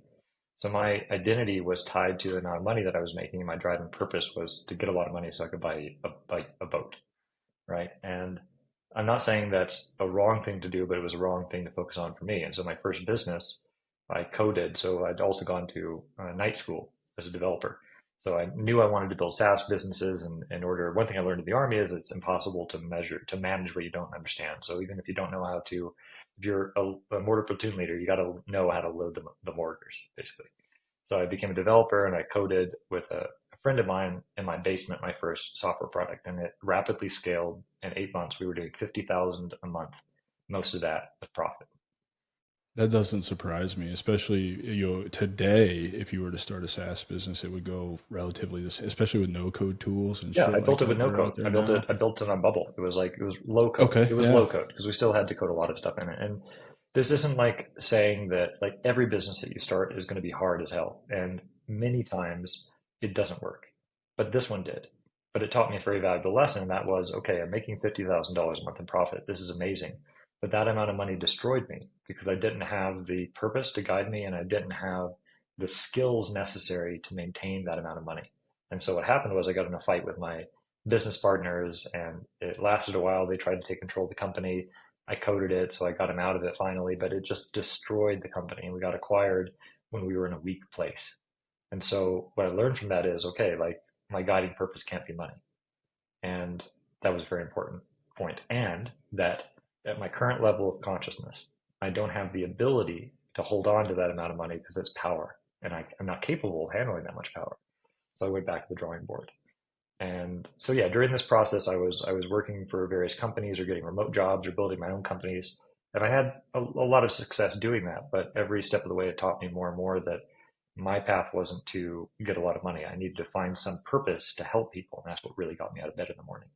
And that's what eventually led me to the creation of Waking Warrior, which is the combination of the work that I'm doing in the spiritual realm and a wedding, like a combination, like bringing in the love that I have for my fellow veterans and men. I've been doing a lot of men's work and building and guiding and leading communities of men here in Colombia. And I realized a lot of the fundamental things that are affecting our veterans can't necessarily be solved with a one-off ayahuasca ceremony. The actual work needs to happen before and happen after. There are a lot of things that go into this, but that's the creation of my current and what will be. I'm going to work on this till I die. Like basically, this is just something that I have to do. It's a business that I'm creating because I have to create it because it must be made and not because of the money that I'm going to make. I'm excited to get. I got in the community this morning. I didn't have a whole lot of time to explore and set up the bio and all that and introduce myself. So I'm looking forward to getting in the community, and it's awesome looking. It's all laid out really great. I love the courses that you've got in there, especially the foundational PTSD course. I think that's super important. So my audience, I've asked them for feedback and they have delivered. And so I have three audience questions, listener questions that I'd like to ask you, kind of jumping ahead first, and then we'll come back to the building out of, the businesses and your journey into medicine and all that. And then I'll let you go, man. But the first question is, what mistakes ended up helping you more or most towards success? The mistakes of just trying it. And what I mean by that was I just went all in. Went all in on developing a software business, and then after that, a software-enabled business in real estate. And I failed a lot. I failed more than I've succeeded. But people don't realize that because they only really see the success, they don't see the failure. So every mistake that I've made, from the relationships that I've destroyed to the businesses that I've destroyed to the habits that I did that weren't serving me, every single one of those I've learned from because I learned the meta skill, like the overarching skill of evaluating my own actions and the results of those actions and being as objective as I can about what can I do to change it, taking full responsibility for it. That's how I'd answer that. Dude, that's such a great answer because I'm a lot like you in that I believe the only way to reach the success that you want is to take the action and experience the failures, because there's lessons in those failures that you can only learn from taking the action, right? And that's exactly what you just said. The next question is, how important is a personal brand versus a company brand? Okay. It's a good, interesting question. I would say that at some level, your personal brand is your company brand. And so I think that good companies are tied in with the personal brand of the founders. And it goes to a level of integrity. Like your personal brand and the way that you live your life has to be something that people resonate with. And if you do branding properly, then that infuses the business and the people and clients that you serve are attracted to that because of you. And if you're living in integrity, that's an overall good thing. I love that answer, man. That's such a good one. And this one may be hard for you to answer because it sounds like your first business scaled pretty quickly. $50,000 a month in 8 months is pretty great. So what helped you scale for the first time? What was it that helped you scale? 1 minute, I took from Bombay. I need to. Yeah, you're good. You're good. That's on me, man. I should have talked a little bit more. Hey, you guys can send your longer question. No. Yeah, you guys can send your listener questions to Pete at thestrategicveteran.com. If you want to ask any of our guests any questions, or if there's business information that I'm not doing a good job of presenting to you, please email, give your feedback. If you have suggestions for guests, we're open. We want as many people as possible. The whole point of the show is to provide as much value as we can in however long the conversations turn out to be. I love that. Thanks for the time. The Bombay is presently situated. Yeah, that's good. Yeah, so, I got your back. One super important, the reason why my first business scaled so quickly is because we had realized a problem that we'd faced ourselves. The problem was, so the SaaS business was before a lot of these autoresponders had come out, we were realizing that as digital marketers, we were sending leads to companies that we were helping, and we were good at it. We were sending them a lot of leads, but most companies are very bad at follow-up, meaning, you get a lead in, you really have to work with them. And so if a digital marketing company sends you a lot of leads and you don't close on them and you don't make business because of it, even if it's your fault, you blame the digital marketer. And so what was happening, and probably still is happening in the digital marketing world, is that they would lose customers because their customers weren't following up correctly. And so we decided to solve that problem, because in the digital marketing world, at least at this time, you spent about as much money to acquire a client as you made in the first month. So you need to keep clients for multiple months. And so what we did was we went to digital marketing agencies and said, hey, we've got a solution to this problem. And so if you make this software system, if you make all of your clients use it, you'll keep them for longer. And so what we did was we solved a problem for people that were solving problems for others. They made it mandatory for their clients. They kept their clients longer. They made a lot of money. And what we got was people that were reselling our product for free, right? And so that's how we acquired all of our customers. It was amazing. It's almost like a go high level play. Almost like a go high level play. And so this is why a lot of successful businesses in the SaaS space are using this. So with go high level, you make a good affiliate commission. You can build out a lot of stuff and in fact, it's actually like what I'm using to build my community, just because it has everything you kind of need in one. And so when you can white label it too, right? Yeah, you can white label. So it's super great. It's super great.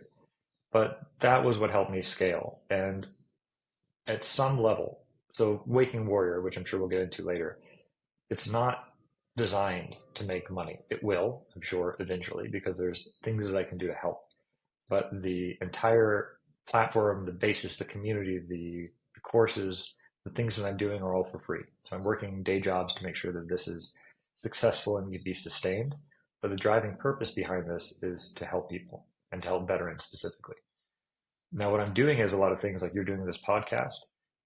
You're bringing in people and getting their stories and asking them questions that are interesting to your listeners and that overall make us better people. And when you give me my podcast link, I'm going to go share it. It's going to bring attention to what you're doing. So a lot of what I'm doing in this community is doing that so that other people can share their stories and also incentivize them to share it with others, a way of benefiting them to benefit the overall community. Dude, that's such a great answer, because in that answer, there's a couple of key points. First of all, you were able to scale so fast because, and I have a sales background. I was in the insurance industry, and no one ever taught me the importance of follow-up. And so for you to capitalize on that, it's I think probably the most overlooked thing in sales. If I was a betting man, I'd put a lot of money on that being the thing that people don't do much. And the power is in the follow-up, and you proved it, right? Because you built a software that solved the problem of follow-up. And I'm sure it was probably a pretty simple fix. You just have to automate some things, right? Automate your touch points, with some spice. Automate the calls, because most people aren't going to pick up your call anyway. Automate the voicemails, automate the text messages, and automate the emails. And I have been in several different insurance companies as a 1099 contractor working for myself. And every single CRM with every company I've ever been to has all of those features But built most of in them still don't because even of, use it. and they Yeah, don't. And, I remember working at the Allstate agency, my agent, he didn't have a clue. He's like, why do I want to pay extra money for this? I was like, because you have 800 leads that you paid for here that I can't get a hold of, and I need to follow up with these dudes. And I'm one guy. You want me to call the other 100 leads that are coming in every day? Yeah, it was a pretty great system, not gonna lie. I mean, ringless voicemails, emails, and SMS messages. And this was before two-way SMS was really a thing. Nobody had this really. And then what I did was I trained an IBM Watson chatbot to identify for me based off the responses who was more interested in buying versus who wasn't. And so that, I mean, that Yeah. was fire, bro. Yeah, it sounds fire, dude. And then the other point that I wanted to make there is what you're doing with Waking Warrior and building a community. And what you said, this podcast doesn't make money. I assume, because I'm not going to quit, eventually it will make money. I mean, right? That's just kind of the nature of doing anything. If you do it for long enough and you're consistent, it will probably make some money. I am obviously taking the entrepreneur approach to it and doing everything I can to ensure that it makes money as well, right? And then hopefully people will want some coaching in entrepreneurship from me. It's just kind of, it's all a circle. But the fact that you're coming on the show, and like you said, I'm going to share it when it releases with my network, so you're going to get exposure to the almost 2,000 people that I have on my network, and who knows, it might be 3,000 by the time this episode actually comes out, because I'm kind of a prepared guy. So your episode won't come out for till June 26th, just because I'm recording as many as I can and just have content ready to go, right? Because I'm not stopping. You're not stopping this train. But then you're going to share it with your network, which means inherently I'll gain some followers, I'll gain some engagement, right? And then Waking Warrior, I assume there's a way to share it in there so that that community can see that. And so essentially all it is a giant networking game.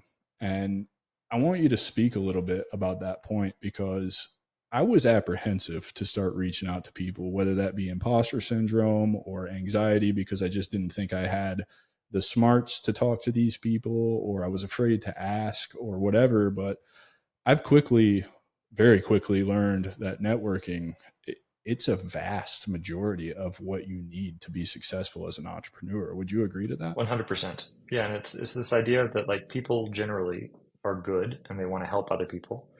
And if you come at them with the idea of like, hey, I'm doing something that really matters to me, especially with veterans, our community is so great at this. Hey, like, I'd love to get your feedback or your advice on this. I think we both realize the problem. Can you help me understand how to solve it better? People resonate with that. And so most of the people don't buy, from like a business, they buy from a person. And so this establishment of a network and relationships over time with the right intentions are really good. So it sounds like you're going down kind of the same path that I am. And it's like this idea of I'm helping people at scale.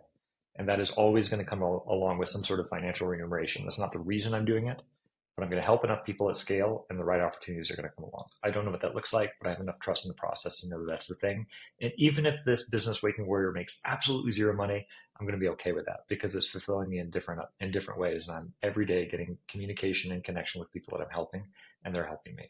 And that's I community. totally relate to that, because I feel the same way about this podcast. If it never makes a single dime, just the fact that in the week before I actually released an episode, I got a message back saying, I saw what you were doing on LinkedIn. I saw the podcast and I didn't take my own life.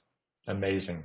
Like, Congratulations, man. and that's just it, right? Like, that's the whole reason. There's two reasons to stop the 22, which we talked about before we recorded this podcast, is actually more like 40. And to show that there are people who were where you were, who crawled out of that dark hole and made something of themselves, because they are so much more capable. We as humans are so much more capable than we have ever given ourselves credit for. Absolutely. Yeah. And I think that's important. So you mentioned becoming an entrepreneur, and why you were able to scale fast and make 50 grand a month, which is, I mean, that's just the tip of the iceberg with what kind of money you can make with a digital business. I'm sure you're familiar with that. A lot of our listeners, they don't even know that entrepreneurship is a route, so they don't know where to begin and they don't know what to expect. What was it that, I mean, it's a risk, right? Like it's a big decision. So how did you arrive at the conclusion, like, I'm just jumping in with both feet? Yeah. Well, for me, I tried the traditional route and I was able to get a good job with a good salary and it didn't make me happy. And I knew, okay, well, I can always go back to that. I can always figure out how to get a better job, but it doesn't, I don't like this idea of like not being in control of my own destiny. So I'd rather be in control of my own destiny and not succeed than be a slave to someone else, even if I was achieving success in the way that other people thought I should have. And I read this great book by Scott Adams, who wrote How to Fail at Everything and Still Win Big. Scott Adams is a I've read creator of that. It's a Dilbert. It's great such a great book. book. It's so good. And so Yeah. the idea is like, okay, well, fail. And I'm 6 feet. So like every time I fall, I'm going to fall flat on my face and I've at least moved forward 6 feet. So that's a painful way to move forward, but damn it, if that's how I had to do it, I'm going to do it. But I think a lot of building a business is that I fall on my face all the time, right? For example, I'm not getting emails. When I'm asking people in my newsletter to reply to this email, give us your feedback, I got a message just before this podcast like, hey, I sent you an email. I just wanted to give you a heads up because I haven't heard a reply and I sent it like 4 days ago. And I'm thinking, well, fuck, dude. Like, how did I not know this? Right. Like, I just felt it was embarrassing to me. It's like, because I like to think I got my shit tight. But this is another failure that I've learned a lesson from because I didn't set something up the right way in some weird, back end setting deep in the bowels of ConvertKit that I didn't even know existed. And they make it a little bit more complicated for guys like me who have no coding experience and don't know how to change DNS name servers and all that, right? Like you just go figure that shit out and you fail a couple times. And so I missed out on some engagement from the audience because I didn't know what I was doing. So what do? I look at that and I solve the problem and I implement, that feedback from that failure and it won't happen again. I grew because of that. Mm, I love that, man. Yeah. Yeah.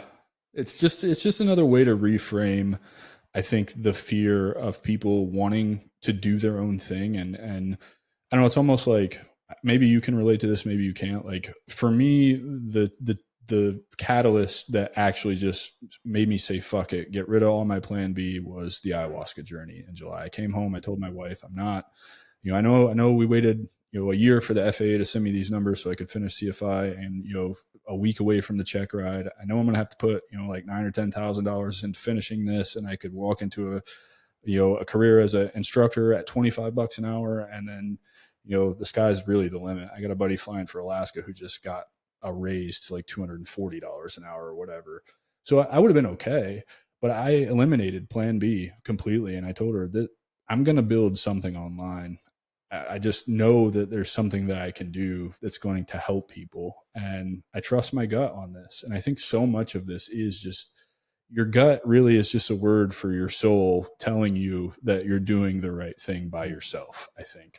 Mm, yeah, I resonate with that a lot, man. Yeah. Good, good. Which is going to lead me right into my next question.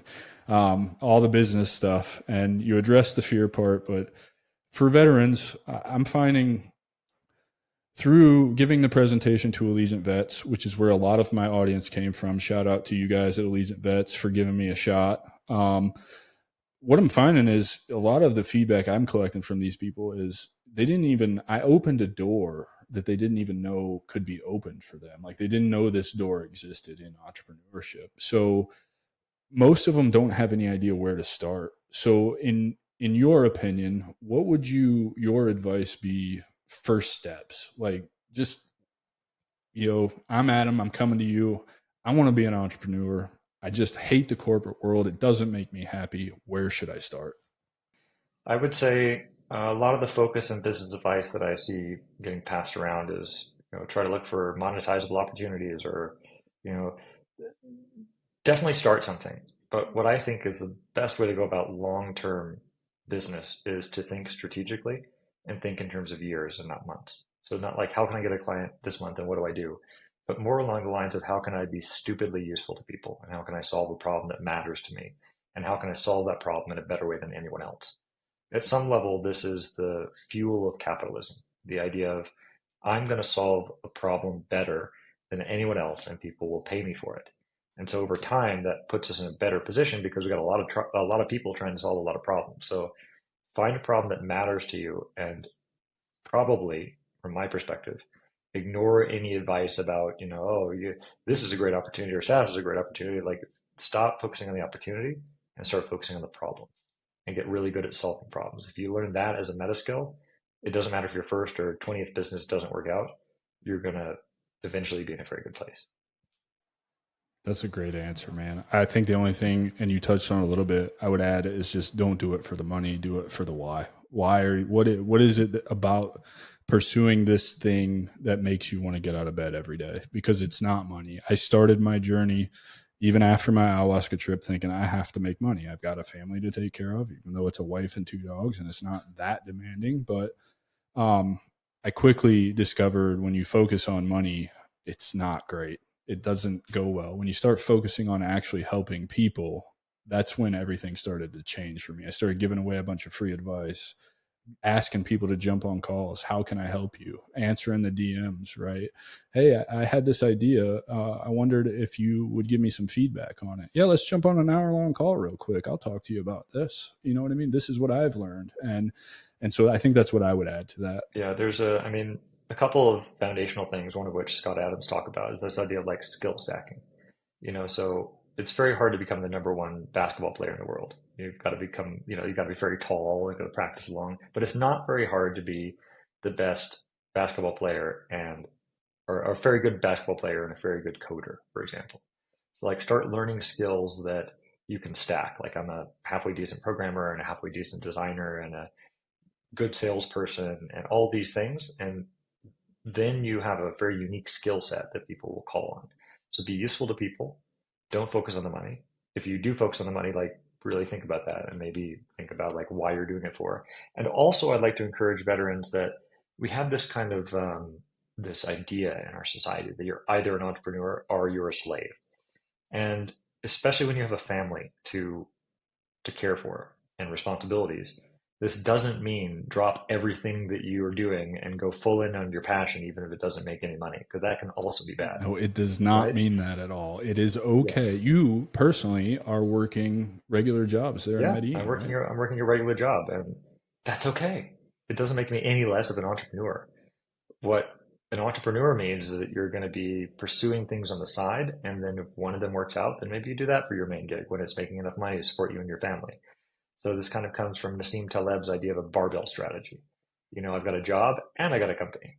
And the company is what's going to work out in the long run. The job is working out in the short run. I'm just not going to get stuck into the idea of like, I forget, Nassim Taleb also said the three deadliest drugs in the world: sugar, heroin, and a monthly salary. Right? So know that it's a trap, but if you're conscious enough, you can get into it for a while and have that not be your long run thing. So save money, be smart about it, make enough money for your family, and then you can build a company, not because you're focused on the money, but because it deserves being built and is solving a real problem. And then, buddy, you're onto I something. love that. Oh, I love that. I love that so much. So talk about some of the strategies that helped you grow your business successfully. Finding what, Any of them. yeah, well, there's a lot of stuff, but finding finding people that have been there and done that before, right? You don't hire coaches to give you information you don't know. You hire coaches because they can accelerate your process. So being okay to buy coaching for the result of I'm going to get to where I want to go faster, that's a good thing to do. Learning the meta skill of utilizing the power of technology to magnify yourself. So podcast is one of these things, right? We have this conversation and we've now created digital copies of ourselves, digital slaves that work for eternity now. We don't have to have the I same have conversation hours again. and hours of Yeah. content out of So this. that's Yeah. great. Content is a way of using technology to scale. LinkedIn automated messages is another way, doing it in a real way and not a spammy way. That helps me connect to hundreds and hundreds of veterans every single month without me having to send out all the individual messages because I do it with heart. Automation with heart. Another good way to do it. And then What is it? It's just using the tools as tools, not as replacements for your brain. exactly, yeah, it's to magnify your brain and not as a replacement for it. Um, Automation on a bad system will magnify the bad, right? But if you have a good Guilty system, as yeah, I charged. mean, Guilty we as all figure this charged. out. And at the end of the day, that's the thing. Like, take the advice. Some lessons you have to learn for yourself.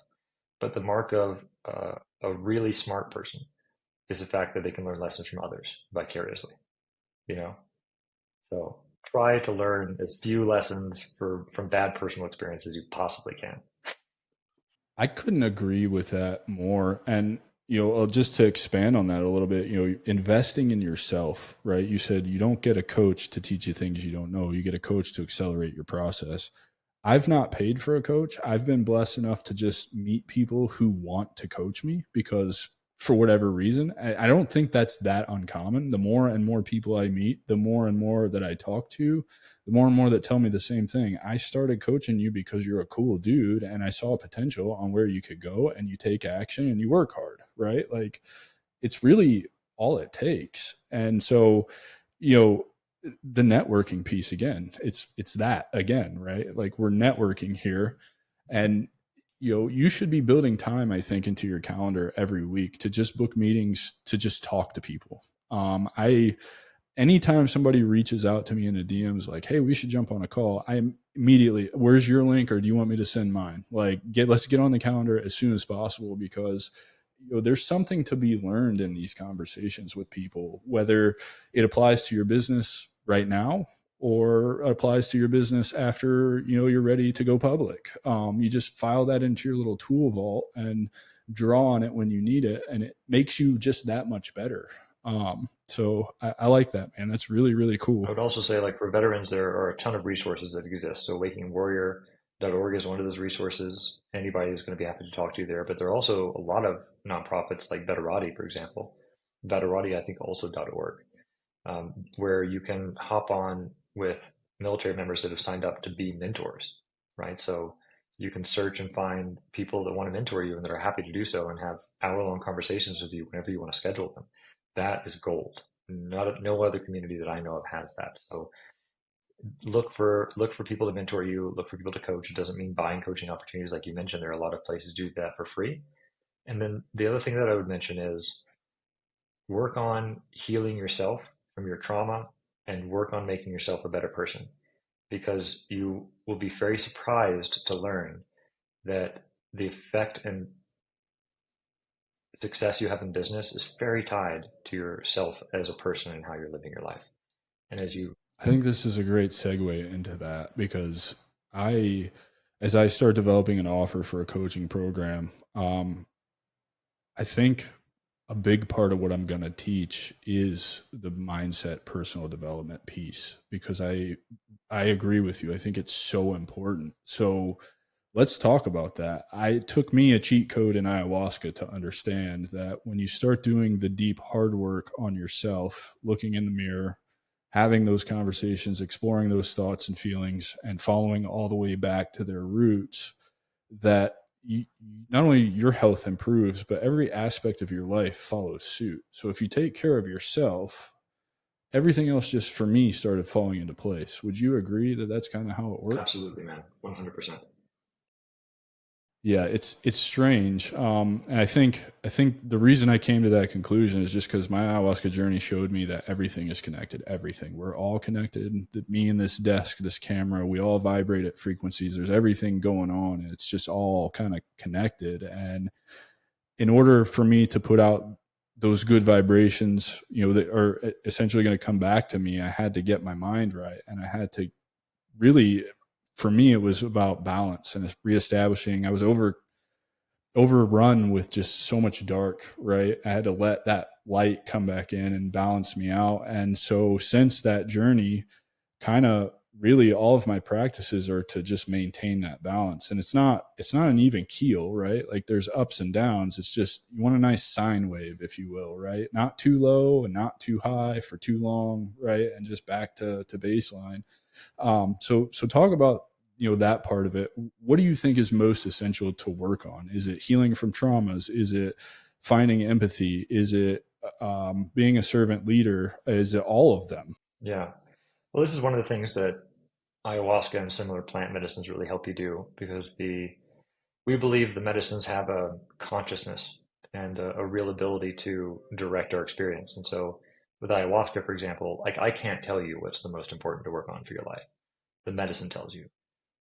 If you want to do it another way, meditation might tell you, or getting out in conscious, like in nature, for example, connecting to nature, or just in general, trying to become a more conscious, aware person. Breath work. Breath work, 100%. Breath work can tell you. Yeah, we'll have a breathwork course launched with my buddy Joseph for the veteran community here quite soon, actually, with an emphasis on I can't healing wait for anxiety, that. trauma, I'm big and into the PTSD. breath work. Yeah, me too. Yeah. Yeah, I love the breath work. Wim Hof is one of my favorites. Yeah, man. Actually, there's a guy here in Medellin that was one of the 23 people that did the Wim Hof study back in the day. Like actually did the study with Wim Hof. So he does a lot of breath work. My buddy Joseph focuses on shamanic breathing. So yeah, like breathing is a wonderful way to do it. But work into these ways of getting more conscious. And those modalities will generally tell you what you need to work on the most. And so oftentimes it's not going to be what you think it is, right? And that's okay.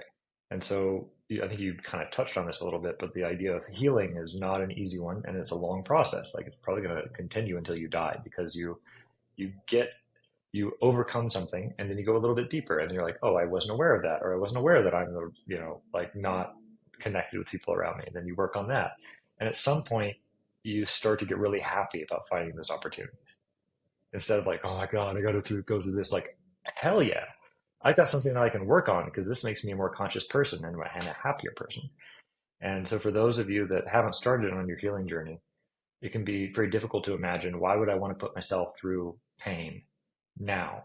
What better result could happen from that? And I can tell you that waking up with a smile and being genuinely appreciative of the fact that you can take another day on this earth is a really great place to be. And once that opens up for you, everything opens up.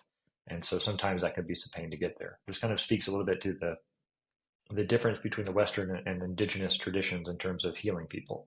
So Western medicine is like, oh, you got a headache?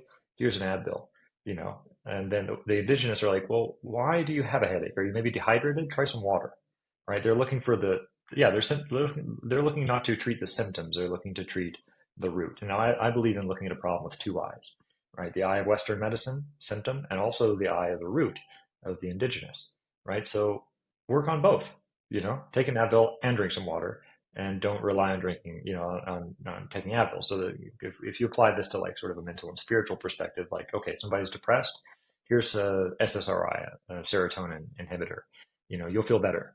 But it doesn't address any of the fact that why is the depression there in the first place? Are you living out of alignment with your purpose, or do you have a purpose in the first place? Like, are you doing something systematically in your life that's making you unhappy, like binge drinking, and that's led to you being depressed? So I think that we're missing a whole lot of opportunity to work on ourselves and be better people. From a bit of a pessimistic perspective, I understand why they do it, because sick people continually buy pills. If you heal someone, they don't typically need medicine anymore. So there's no financial incentive in order to heal someone. Don't get me started on that bullshit, man, because that's a big part of what's wrong with our community, because this leads into my next question. For those who haven't been introduced to holistic healing and plant medicine and just alternative ways of looking at things, because Western medicine is so dominant over here, we can't imagine trying this weird stuff. We think it's woo woo, we think it's out there, it's crazy. What would you say to those people? Because I know this is a problem in our community. I've experienced it when I told people I was going to the jungle to do ayahuasca. They're like, oh, you're gonna go fucking have an experience, blah blah blah, and just like just completely dismissed it. And then here we are almost a year later, and they're reaching out to me like, hey brother, I might need to go do what you did because I've seen the changes that you've made, right? So dismissive at first, and now they want a piece of this. And automatically I'm thinking, well, the medicine got a hold of them, because the medicine starts working on you before you even know it starts working on you, right? Do you believe that? I do, 100%. But you touched on something, and I happen to believe so fundamental, man. This goes back into leadership. I think the only true way to lead is be an example to others. Live our lives in such a way that the people that know us are like, hey, you were depressed and anxious and unhappy, and now you have a smile on your face every time I see you. What did you do? And how do I get there? So leading each other in a way that provides an example. And again, that's kind of the point behind Waking Warrior, because like you and I healed a lot through plant medicines, but not everybody's going to be ready to take that. So the idea is like some people heal through therapy, others through through meditation or yoga, like whatever. And so what I want to do with my podcast is to have all these examples displayed. And within the community, I'm not here to push you into any sort of coaching program, but I am here to connect you with people that you resonate with. And if that's Adam, amazing. If that's John, also amazing. If that's me, great, awesome. So first, be a leader and shine by your example and invite others into that space with you. The second is, veterans, take responsibility for your own damn lives and your own damn healing, because no one is going to do this for you. And so I talk like, amen, brother. you just sit there and you throw your hands up. Oh, the VA didn't give me the help I wanted. I guess I'm just going to quit. Like, that's a weak way out. That's a weak way out. I'm sorry. I'm not sorry to say it, but it's like, it has to be said, because it's like this idea of blaming our problems on anything and everyone is, in my view, nothing more than a shirking of our own responsibility to take radical ownership of our own lives. You're probably not depressed because you're lacking a pill or the VA didn't give you the help you need. You're probably depressed because things are going on in your life, and that's okay. This is okay. And so a lot of fear comes in when we talk about these modalities, or feel about the fear about the healing journey in general, or just getting in a room with men and being vulnerable. Like, why would I do that? Like, that's not strength. Vulnerability is strength, and just take my word for it now, because like most of the people, that's not going to resonate with. But like, don't let fear hold you back. There was a buddy of mine, a wonderful shaman, Juan Pablo, his cousin, came to me. Well, actually, we were introduced. So Juan Pablo's cousin, who wanted to take ayahuasca for a while, was deeply afraid of it. And so I was working the fire before a ceremony, and this guy comes up to me and says, "Hey, I'm a veteran too." He was an army soldier, and he was a mail clerk in Afghanistan, and his helicopter got attacked and shot down, and they were in a 2-day firefight, just brutal. And he wasn't combat armed, so it scarred him a lot. And he came to me and said, "Look, I'm afraid to take an ayahuasca. I'm afraid of what I'm going to see." Okay, tell me what's going on in your life. I was like, "Well, I'm anxious. I'm depressed. I'm not sure if I'm suicidal, but I'm just really having a hard time connecting with people." This whole laundry list. I was like, "Okay, what are you afraid of in ayahuasca?" "Well, I'm afraid that I'm going to go right back to the firefight." It's okay. Well, here's the deal, man. Are you more afraid of continuing to live life in this unhappy way, or are you more afraid of healing and pushing through whatever is making it worse and getting to the root and changing your life? It took me 30 seconds. He's like, "Well, that's it, man. That's all I needed to hear." And he went into the ceremony. So I love that, man, because I was terrified. I was terrified when I went. I had no experience with anything but cannabis. Everybody from my cohort, some of the most 11 amazing people I've ever met my entire life, very close to them to this day. They were all like, "Bro, you going off the deep end with this one, like no experience, nothing." And comes to find out, the facilitators are like, "That's the best way to do it. it generally is. It's the best way to Yeah, do it it." generally is. It's Yeah. kind of the meta level of business, right? It's like this idea of you can keep bunting balls. I think that's the term, right? Bunting, when you like smack it down to the Yeah. ground. You can keep doing that, and you can, Yeah. I guess, like make some meager progress through life, the same way that you might doing it if you were just say a corporate slave. Or you can keep swinging with the attempt to hit a home run, and it doesn't matter if you strike out 99 times. That home run is going to make Because you only got to hit the home run once. You just got to do it once, man. So yeah, like meta levels of take responsibility for your own life.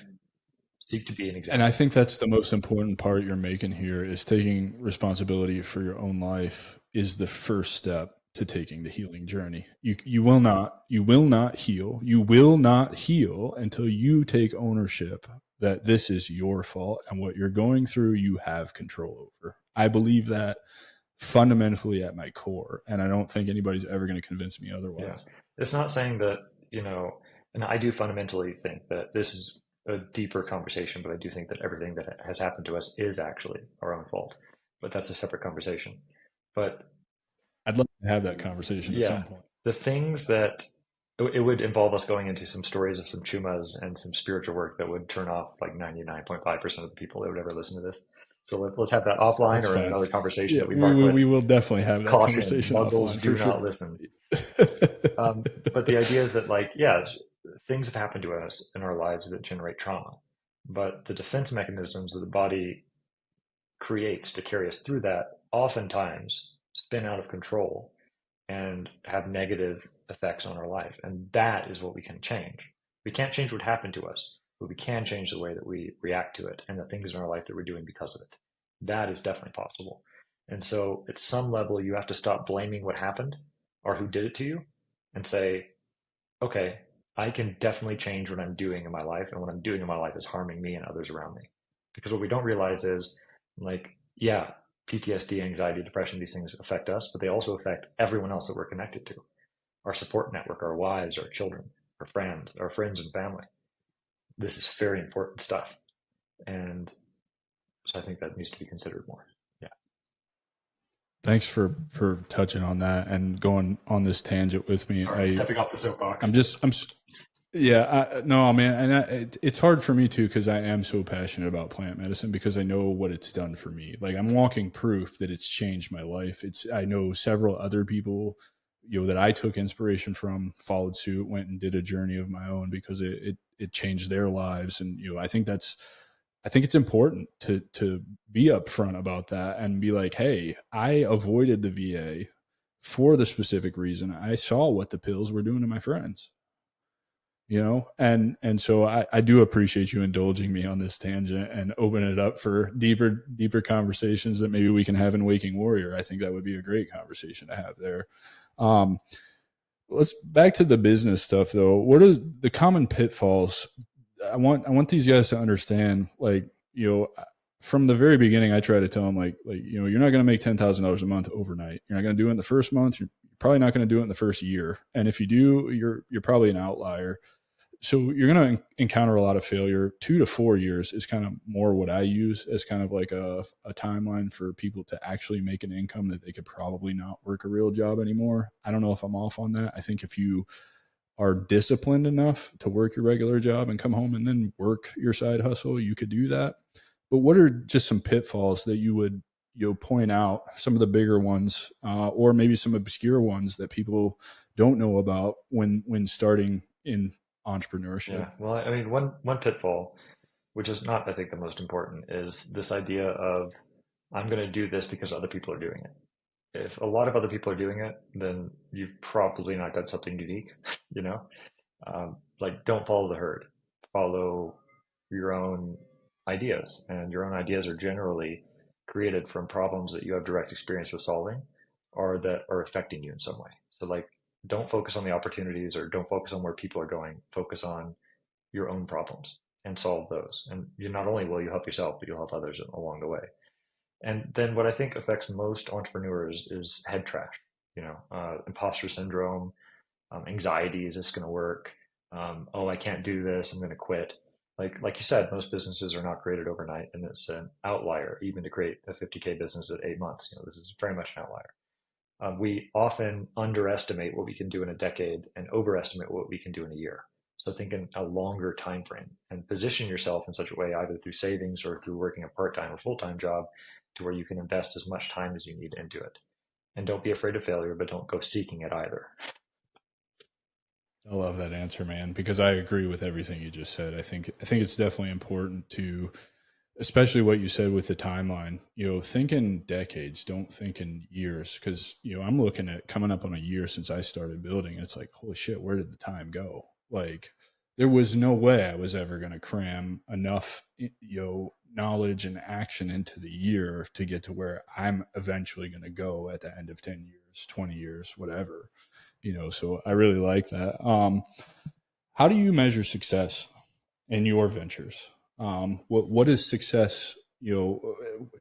If everything ends tomorrow, how do you consider yourself Yeah. successful?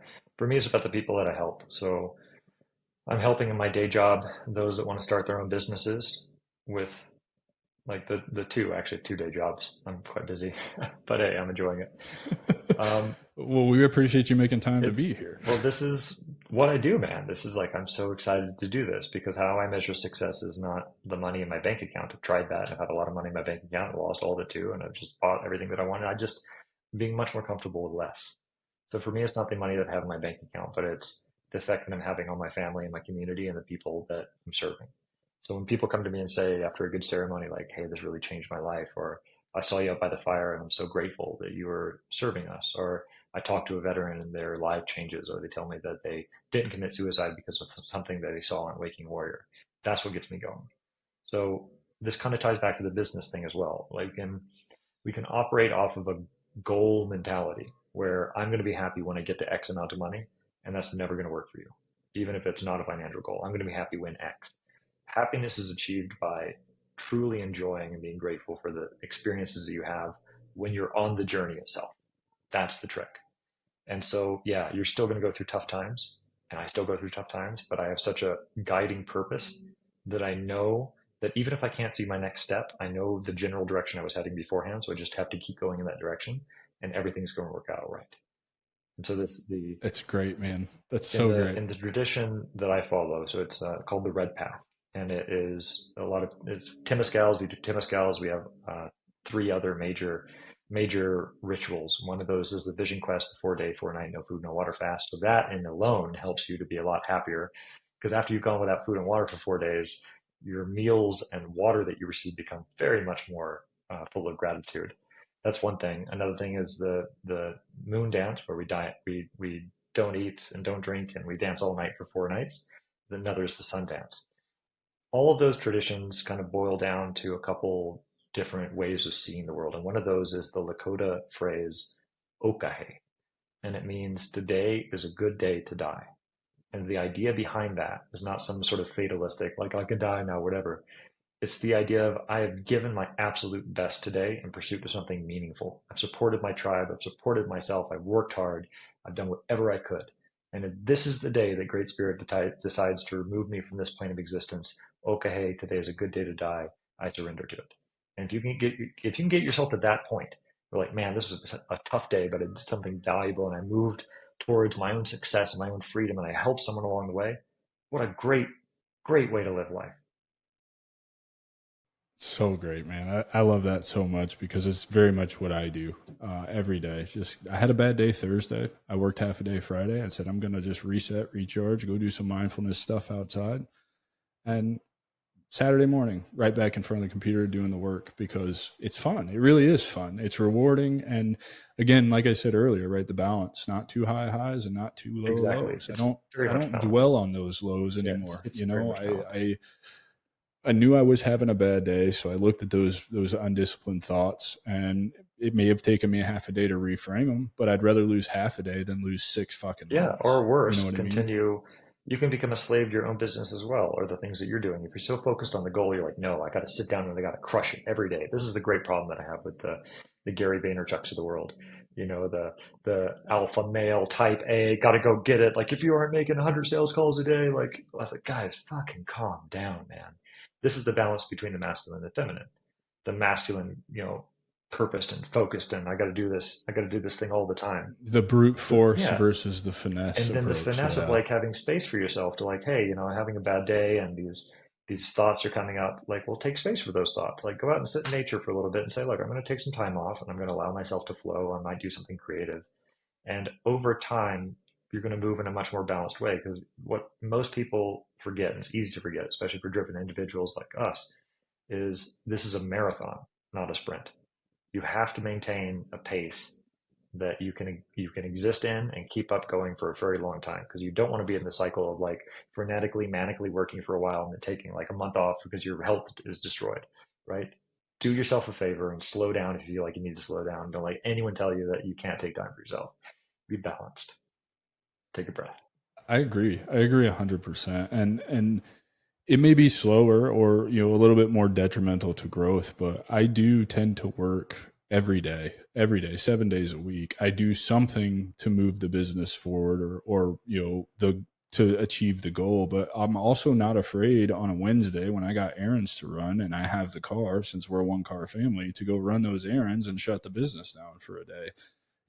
And it's good for me. It's good for the business. I get a lot of ideas. I feel refreshed, and it allows me to want to come in here and sit down in my office on Saturday and Sunday and crank out some emails or whatever needs to be done that I didn't get to because I chose to take that time off and better myself or keep myself from burning out.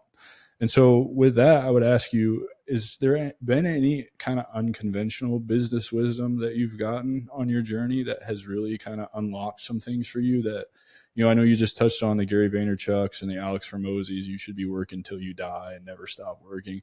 I totally understand that. I come from the infantry world. You're a combat arms guy. So that's the world I was exposed to from 17 to 30. So, that's very ingrained in me, the brute force it. But I have learned, in the balance between light and dark, like that's very much a very dark approach, and it's not great. And you're right. It does. It's work hard for 6 months, fall off a cliff for 2 or 3 months, right? And then you're basically starting over. Yeah, I don't want to do that either. So where did you get that philosophy? Did you develop that your own, or was that some unconventional business wisdom from a mentor? The plants of my spiritual walk told me that. I don't think that the best businesses come from an can from, right? They can, right? But most of the best businesses don't come from this mental decision of this is the way that I'm going to go into. You can definitely do that. It works for a lot of people. For me, this is more of a prayer. And so when I think of a prayer, I think of something that I put energy and time into, and a calling, a true calling of my heart, which is what Waking Warrior is, to see veteran men around me grow and become better people. That's what really drives me. And so sometimes you have to take some time off. Like I worked my last corporate job.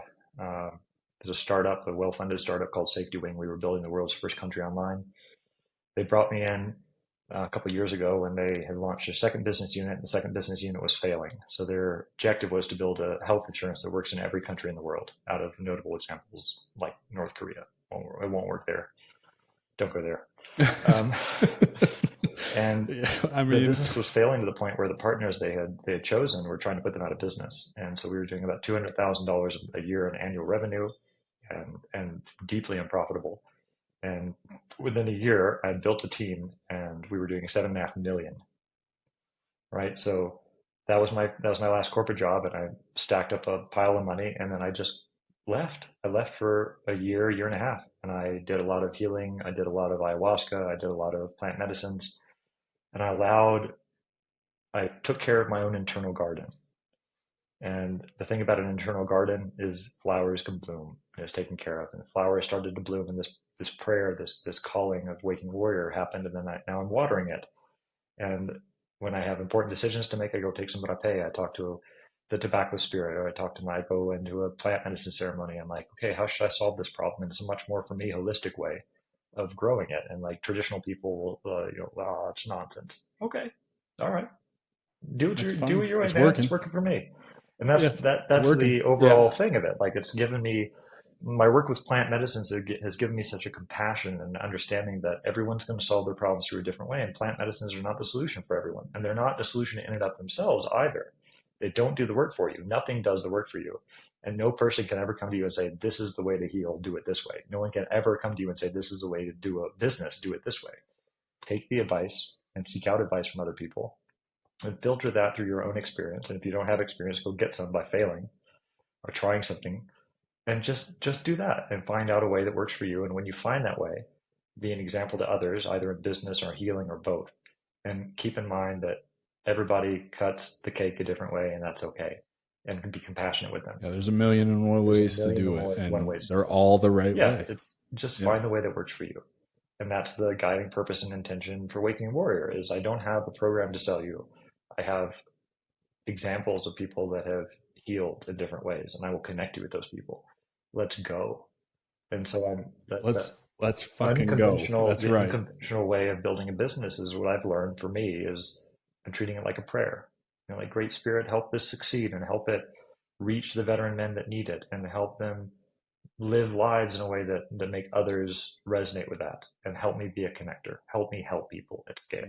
That's what drives me. Give me the strength to lead these people the direction that you've led me. Yeah, I totally relate to that, because I'm building exactly the same way that you are. I just know if I keep showing up and I keep telling or help tell veteran entrepreneur stories, eventually it'll reach the right people and the world will be a better place. And that's all I can ask for, man. That's all I care about. So much fun, dude. Like when you get to talk to somebody else who understands plant medicine, who's been through it, and you've got way more experience than I do. I don't even claim to hold a candle. Thankfully, it's not a competition. By the way, if you've gone to a couple, stop counting your ayahuasca ceremonies, people. I've been to 50 ceremonies. No one Yeah. cares. Just like the mark Yeah. of a noob is the person that's like saying, "Oh, I've done this many ceremonies." This is not a competition, and the amount of ceremonies you've Yeah, been I to. think the only time you can really talk about it is when people ask you at the ceremony, how many times have you done this? And you're like, this is my first time. Yeah, you're, and you're just like, you're that guy. and But that's okay. That's um, totally okay. You know.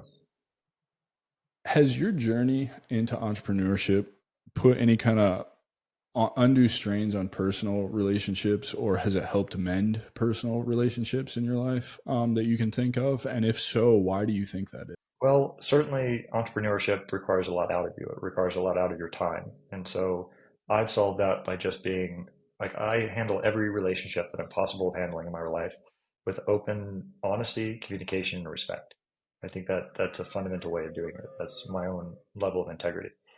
And from there, it's like, look, I'm going to be honest with you and communicate that I don't have a lot of time, but what I want to do is be very mindful to make sure, like with your wife, like, hey, I'm working my ass off for this business, but I also want to make sure that I'm taking care of you. So how about we schedule some time to be mindful and just take half a day off or have a date night, do things in our relationship that monitor it and be that nourish it and that be really intentional about that. So if you're intentional about it, even if you're working two jobs during the daytime and building a company like I am, there's still space, and you need that space for yourself, and you need that space for the relationships in your life to flourish as well. So don't forget to water yourself, and don't forget to water your other relationships the same way you're watering your business. I, I love that answer because I think again it starts with watering yourself, right? And when again, I know I sound like a broken record, but when I started watering myself and doing the work on myself, my relationship with my wife improved, my relationship with my brother and my father and just so many people in my life improved, but also I walked a different way from some of, people in my life, and they're no longer a part of my life because that energy doesn't belong in my life anymore. And there'll always be a place for them if they can change their energy and kind of have a little wake up call and start doing the work. But unfortunately, it's just not, it doesn't serve me at this point in time. And I think being okay with that is kind of a point I'm trying to make here too, is like when you start healing, you're going to see things for what they really are, and you're going to be able to identify pretty quickly, if this is good for you or bad for you. And I think where a lot of people get hung up is on making the decision to get rid of those bad things in their life. Yeah, I mean, like relationships change and you change, and oftentimes when you encounter something that bad energy or something that triggers you, a lot of times, most of the time, that's a reflection on yourself, something in your own life that you're not dealing with or addressing. So if you're pissed off because a friend always makes commitments to you and never follows through with them, ask yourself, am I doing that to other people in any other aspect of my life? And so fix that about yourself first. And then if you fix that and in integrity, you can say, I'm honoring my word. Then, hey, friend, I really appreciate our relationship, but this isn't really working for me for this specific reason. There's always a spot in my life for you, but I can't continue this relationship or in the way that it's moved forward in my life because like this just doesn't really resonate with me. And have compassion for them and allow them to change. Like in every tribe, if there's a story of the Native American tribes member who lied to the tribe, and they say, well, we can kick you out of the tribe, or we can make you fight this boar, and you might die, but if you fight the boar and win, then it'll be a sign from Great Spirit that you're good to go. So like always allow people in your life the chance to redeem themselves. Don't be an asshole, but also take responsibility for your life, and that includes the relationships in it. So look at yourself first, fix yourself first, but also don't be afraid to call off relationships in your life, because the idea of love, I think, is nothing more than a deep emotional desire for everyone to be healthy and happy. But in a relationship, you also have to love yourself. So I would not expect anyone to be in a relationship where they're not getting what they need out of it. So love yourself enough to understand that the relationships you're in, the people that you surround yourself with are important and will determine the direction and the ending point of your life. So be very careful about those. Dude, such a great answer, man. What's the future hold for Waking Warriors? What are you up to? What do you hope to accomplish by the end of the year? Just short term goal, long term goal, and then tell everybody where they can find you, and we'll get you out of here, man. I've taken up enough of your time. You can find us at wakingwarrior.org. We're currently focused on men veterans. We also have an additional group for men in general. So if you're not a veteran, we have a space for you as well. The short-term goal is to get several hundred podcasts recorded and several thousand members in the group, because as a group we'll grow with the network effect. The more people that are in, the more valuable it is, etc. I'm launching a series of courses. The first one on PTSD is out, which looks at PTSD from a holistic healing perspective, about addressing the root trauma and also fixing your life. Meaning that what the plants teach us is that if we come down and we take ayahuasca and we go back to our same shitty diet and our same shitty friends and a job that fulfills us, etc., you're still not going to feel very good. So it's about focusing on these fundamental baseline areas of living our life in a good way. Long-term goal, I'm building a 130-acre nature retreat down here in Colombia, where I want to bring men veterans and veterans of all types, and eventually everyone, down to do very specific healing work over a long period of time. Get involved in nature, take care of a cow, kick a baby goat in the butt if he tries to headbutt you, kind of thing. Connect to our masculinity again, and do some hard things, some things that challenge us, go through some rites of initiation. That's the long-term goal. And I would like nothing more than to be spending my life in leading men veterans with this community, and then also have those that want to get into a coaching program to find for themselves their healing path. Like, the overarching idea of my program is not here's what worked for me, but here's what's worked for a lot of people. So let's look at your diet and your sleep patterns and your movement patterns and your happiness, your connection with other people in your life and your career path, and try some things, like try meditation. Oh, I hated it. Okay, let's try yoga. Hated it. Okay, let's try connection with nature. Let's, over time, find what works for you. And the end result of you leaving the program at Waking Warrior is that you have come up with the baseline habits and foundation of what it means for you to live a good and healthy life and to be oriented in a good direction. That's what I want over time at scale. Dude, awesome, man. I am so grateful for you being here. I appreciate all of the time that you gave up to do this and all of the great information that you provided the audience. I'm so excited that you agreed to do this. And the last question before I let you go is it's a personal one for me. If I come to Colombia, you want to do a ceremony Absolutely. together? It would be my sincere pleasure and honor. I would love that. I'd love to sit with you, brother. I think that would be amazing. It'll be truly wonderful. And that's something that I've seen as well. Veterans have a special connection, and it takes us a while to trust people. But once we do, we can really go deep. And so it would be great to rely on you to help provide me some grounding when I need it, and provide the same ceremony. That'd be wonderful. Yeah, man. Dear ladies and gentlemen, Scottie Schneider, thank you so much for being here. Really appreciate you. Can't wait to do your show and can't wait to release this to the audience, man. Really appreciate it. And we'll see you next time, brother. That's our show, and I'm truly thankful you've joined us at the Strategic Veteran. If our conversation today sparked curiosity, or if you're ready to elevate your game, I'm here to help. Visit thestrategicveteran.com for exclusive show notes and resources, or to book a coaching session directly with me. Take a moment to subscribe to our podcast and share your review. Your support makes all the difference. For more insights and daily strategies, let's connect on LinkedIn and keep the conversation going. Remember, this isn't just a podcast, it's your strategic advantage in action. Until our next rendezvous, stay bold and continue the mission.